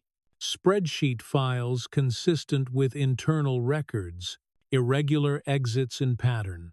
Outgoing totals align with external transfers. He drew a pencil line from the entry to the small sleeve that held the key number on the table's edge. A quiet arrow from object to context that would make a cleaner argument later than any speech. The thumb drive finished last. Its signature went into ink like a hymn without tune. Inside, folders opened with the tender order of someone who had planned for a day like this, scans of statements, emails with subject lines that wore their guilt like a poor disguise, short phone clips shot in a kitchen with tired tile. In one, Lily's mother spoke with hushed steadiness to the tiny eye in her hand. She did not say a name. She held a printed page that bore the header of the offshore bank and kept the text in frame like proof in a palm. She said that if anything happened, there was a key, and that the key belonged to the right man someday, the one with the scar and the promise. She closed her eyes, one beat, and opened them, and ended the recording. Rebecca made a sound that did not belong in a courtroom, and then set her jaw and put it away gently. "We do not play that again," Chains said, soft as advice, firm as order. "It exists, it is logged and sealed. It will speak when the law asks for it." He wrote its file name and size, and a single sentence that told a judge exactly what lived inside, without taking anything more from the woman who had already given enough. Beyond the cafeteria, cameras settled into their evening posture. Diesel shifted 2 chairs in the lobby, and a corridor widened cleanly. "Now cheers. No noise." The image did the talking. Morrison stepped through the doors long enough to see his face return in the glass. He spoke to his lawyer with careful hands and retreated like a tide that had learned a new shore. An administrator sent a printed note suggesting that media attention unsettled patience. Chains printed a reply that thanked the note and attached the order that would end attention sooner if all parties obeyed its shape. He included a frame from the corridor showing wolves parting for a gurney without being told. He signed with a quiet pen stroke and handed the reply across a counter so a clock and a witness could hold it. Back at the table, facts built themselves into a small city. Sleeves, seals, Circles, signatures on images written in tidy lines, each one a fence against tampering. Reaper closed mounted mirrors and ejected them one by one as if tucking children into beds. Each device returned to its sleeve and let Maven read the label aloud before it nested into the case. The room smelled of paper and coffee and the faint metal of tools, as if a garage and a courthouse had agreed to share air for one long day. Hawk looked at the time codes woven through the log and saw how they draped over ledger dates, over wire confirmations, over the slow patience of a lens that had watched a man speak to himself with his hands. He did not need speeches to know what came next. The page would turn on its own. Chains closed the log with a palm. The story writes itself if we refuse to decorate it, he said. We hand this to the proper hands, and we keep standing where we have been standing, visible and lawful. He latched the case, and the clicks felt like small, final words. We walk the package to the district office before night. I have called ahead. They will receive. They will sign. Rebecca Rose. The way people stand after long hours inside hard rooms. Will she have to speak again? She asked, meaning Lily without saying Lily. Not tonight, Chains said. She stays in care. Paper will walk for her. There will be more rooms. Yes, we will choose them carefully. They rolled the cart down the corridor with the log clipped where any eye could read the ladder of times. Diesel held the line open. Cameras stayed polita. A deputy idled outside with a cruiser because a colleague had chosen to be useful without waiting for orders. Chains nodded, made no speech about faith, and stepped into the blue evening. Hawk took the elevator back to the 4th floor. The light there had turned soft, and the paint borrowed blue from the sky. In Lily's room, the monitor kept a gentle metronome. She watched the window as if listening to the weather change. Rebecca sat with a chart and let her shoulders lower when Hawk appeared. He took the chair at the foot of the bed, set his boots silent on the tile, and leaned just close enough for words to travel without raising his voice. We saw what we needed, he said. We kept it right. It is leaving this building with paper around it and signatures underneath it. Tomorrow, you will not have to prove anything with your throat. Paper will do it. Lily nodded once. It cost her, and she did it anyway. Hawk sat back and let the monitor borrow his pulse and return it. Downstairs, a case crossed a threshold and entered a chain that would not break. In the lot, wolves adjusted chairs, refilled water, and watched the light admit night without complaint. In the cafeteria, the small city of facts cooled and held, and in the quiet between breaths, the end began to move toward them, with the steadiness of a page that turns itself. Morning arrived without ceremony, and St. Mercy shed its lantern skin, becoming again a building of corridors and quiet rules. Paper had moved in the night. Paper had walked with seals and signatures, the kind that leave modest circles of fingertip confined without looking. Somewhere, a drawer closed, with a sound like judgment settling. Somewhere else, a badge learned how to sit in a plastic tray. None of that made noise where Hawk stood, but he felt it in the air the way a man feels rain before he smells it. The wolves held their geometry in the lot, a living diagram of order drawn in leather and patience. Diesel counted heads by habit and always reached the same answer. Maven poured coffee into a foam cup and tore open sugar with the neatness of a nurse laying out gauze. Reaper shouldered his bag like a man who had taught a long night to behave. Order had replaced adrenaline. That was the point. Before noon, a county deputy crossed the sliding doors with a receipt and a copy of an acknowledgement letter. He found Chains in the cafeteria, where the tables had been returned and the hard case rested like a closed book. They shook hands in the manner of people exchanging the title to a modest house. Received under seal, the deputy said, logged by number and time. Original media secured. The prosecutor signed her full name. Chains folded the letter once, placed it with the log, and let out the smallest breath, as if giving permission for its own release. Morrison appeared only once that day, not a parade, only a man with a lawyer one half step behind. Security met him with the posture paper assigns, respectful and unyielding. A stamped page sat in the head guard binder. A finger landed on a line without hurry. No contact until plan approved. Preservation enforced. Morrison listened with his face, the strain around his mouth where power had once lived tugging at the corners. He looked at his watch, asking time to stand with him. Time did not answer. He turned away thin, as a tide that has learned a new shore. Upstairs, the long quiet paid for itself. Rebecca signed in short strokes, spoke in plain words, and invited Lily to test standing. Lily stood and did not flinch. Pain visited and receded like a cautious relative. The discharge was not a drum roll.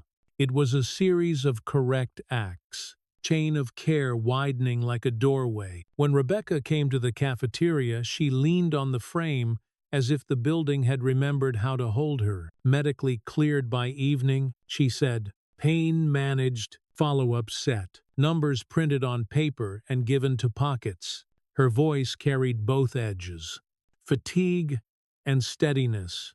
Goodbyes did not require speeches. Nurses came to the doorway and nodded.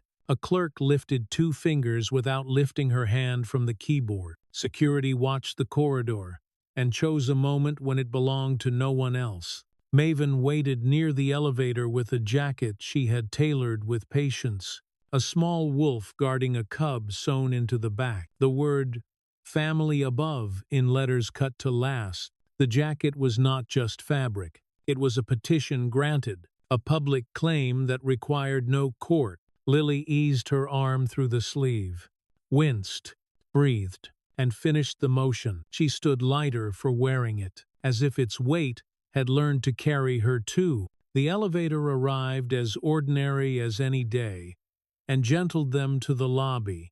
Daylight fell in a long shape across tile, pointing at the doors as if to say, there is your road.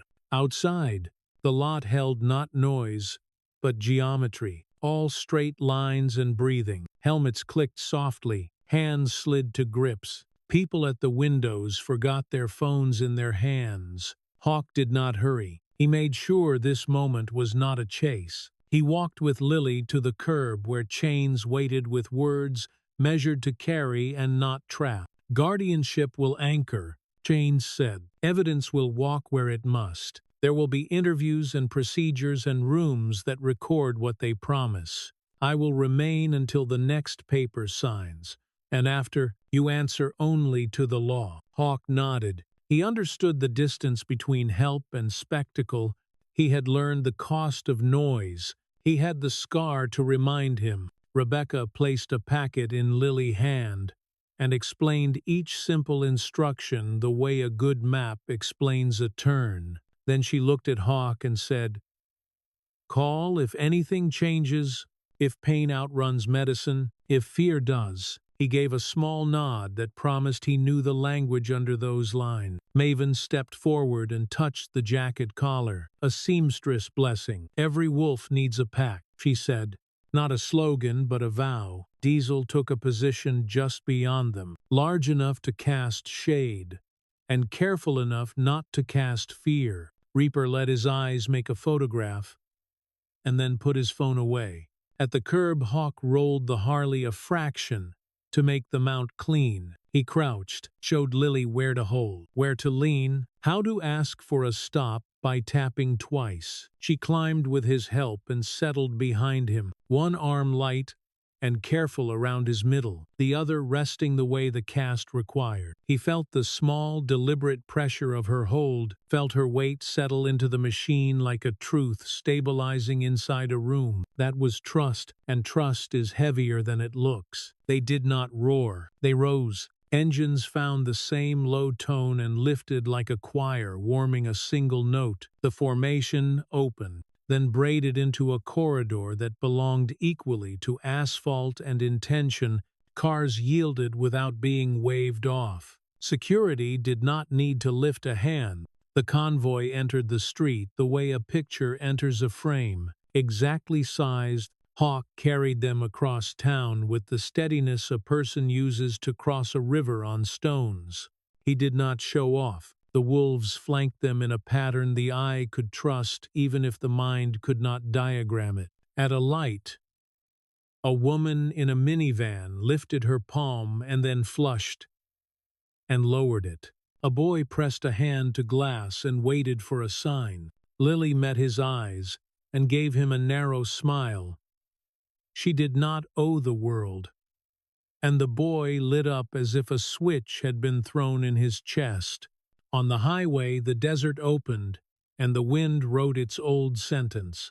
The road offered space, and the line took it without swallowing more than was given. The formation widened for a truck, tightened for a bridge, loosened for rough patches where old concrete showed its bone. Diesel floated just outside the lane to shelter a white sedan, whose driver held the wheel like a person trying to keep sadness from spilling.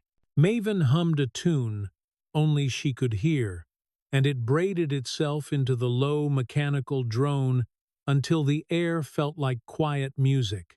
By the time the sun tipped toward its long colors, they had crossed the line where one state becomes another. Hawk took an exit he could ride by memory and brought them to a diner that had survived both departures and returns. The wolves rolled in, and the engines surrendered their heat by degrees. Inside, the waiter in a faded shirt did the math, split the group into islands, brought water without asking, and gave space. They ate as people eat when adrenaline retires. Lily tried a slice of pie, stopped, started again, and then left half to keep the balance between hunger and healing. Outside, a deputy in a county polo looked in, read the room, tipped her head once, and chose not to edit a steady scene into something else. Dark came on riding a river of lamps. They returned to the bikes, and the convoy became a moving constellation. Hawk felt Lily lean into the curve to avoid the wind push, and then relax, as the machine decided the night would be kind. He felt the road teach his hands its old language. He thought of a single bulb swinging in a garage, and a camera that had refused to blink. He thought of a small key asleep inside a sleeve, until paper taught it how to testify. He thought of a scar, of a promise spoken over a flag, of a sound very much like a verdict pressed into tape. Near midnight, they rolled into the yard behind Hawk Garage, the one with the single light and the wall of photographs where years learned to stand still. They shut down in a soft wave, and the night folded the last clicks into itself. Hawk led Lily past frames that held two younger men laughing at the future, past the workbench where a phone had once vibrated its way into a different life, into a room he had made ready. A bed squared off and neat, a window that opened to a slip of sky, a folded shirt on a chair, a note above it in his steady hand. Nothing ornamental, only "This is yours. Until something better is." She looked once, nodded with the economy of someone learning to spend their energy wisely, and set her bag down. He showed her water and tea and where the medicine lived. He kept sentences short because too many words crowd a healing person. He told her he would sleep in the next room like a man who keeps watch because that is the work, not because he wants thanks. She said thank you in a voice that had forgotten how to apologize for existing, and he stepped into the hall to return the room to its quiet. He texted Chains 2 words, and received 2 in return. Home and seal. Rest and ready. Then a line about morning at the county office. The same standing, the same refusal to decorate the story with anything but law. In the yard, Diesel leaned on a post and watched the slice of sky. Maven folded a blanket and set it beneath the head of a younger rider who had fallen asleep wrong and would otherwise wake with a neck that cursed him. Reaper sat on the stoop and let the cool find his bones. The wolves knew how to make a camp from stillness. Hawk moved through the garage, the way a man moves through rooms he trusts. He set a kettle, wiped a fingertip across a fender, not to shine it, only to test that the world was still the world. He looked up at the photo of 2 men arm to shoulder, one grinning like a man too young to think about endings, one already wearing the quiet that later hardened into duty. He touched the glass where the grin lived and let his hand fall. Inside, a bed learned a new name. A jacket with a wolf and a cub found a chair. A girl learned the switch placement by touch. She lay back and watched a narrow band of sky and did not brace when a truck groaned past. No monitor told her how to breathe. She did not cry. Not tonight. The body chooses its hours. She let the sheet climb to her shoulders and allowed sleep to negotiate a peace. Hawk poured tea and set the mug on the floor outside her door, and slid a scrap with a steady line beneath it. When you wake, tea. When you need, ask. When you are ready, we ride for food. He did not knock. He took the chair in the next room and kept faith with a simpler verb. He kept watch. Sleep came in small pieces, the kind that old soldiers accept without complaint. He woke to the whisper of fabric and the rush of pipes, and opened his eyes to a missing cup and a folded scrap. He lifted the paper and saw 2 words in a careful hand that had not written many words recently. Thank you. He placed the scrap on the arm of the chair without smoothing it, because creases are part of truth. Outside, the wolves stirred without waking the street. Engines coughed softly and then quieted, learning to be large without being loud. Diesel glanced at the door and looked away in the courtesy of guardians. Maven pressed her palm to the garage door, and then to the stitched word on her back, as if both were small altars. Reaper turned his phone on and then off again before it could ask for the day. The morning waited on the far side of the windows, a clean page that would turn itself when the pen arrived. Power had moved. Morrison had looked to his watch, and time had not answered. The jacket on the chair spoke plainly about family without performing it. The convoy had risen instead of roared. The line had learned to be a shield that traveled. The house made kindly sounds. Paper owned what it must. People held what paper could not. In that arrangement rested the new order. Hawk stood and stretched the way engine men stretch, and looked toward a door where day waited. There would be rooms and forms and corridors. There would be precise errands that grow into a life. There would be a quiet breakfast for 2 people who had earned one. There would be a road when they were ready. The world held its breath between star and blue, and then released it. Somewhere a clerk read a name into a docket. Somewhere a pen cooled, then warmed in a hand. It would move and leave a line no one could lift without tearing the page. The sound would be small. The meaning would not. In the end, this story reminds us that justice is not always loud. It often moves in quiet, steady steps, carried by people who refuse to look away. It speaks to anyone who has ever been silenced by fear or cornered by power. We learn that breaking the silence, even when our voice shakes, can be the first act of real healing. Like the old saying goes, the truth may walk slowly, but it never walks backward. Every act of courage, no matter how small, becomes a light that guides someone else through the dark. It also teaches us that dignity is not granted by systems or titles. It's something we keep alive within ourselves. especially when the world tries to take it away.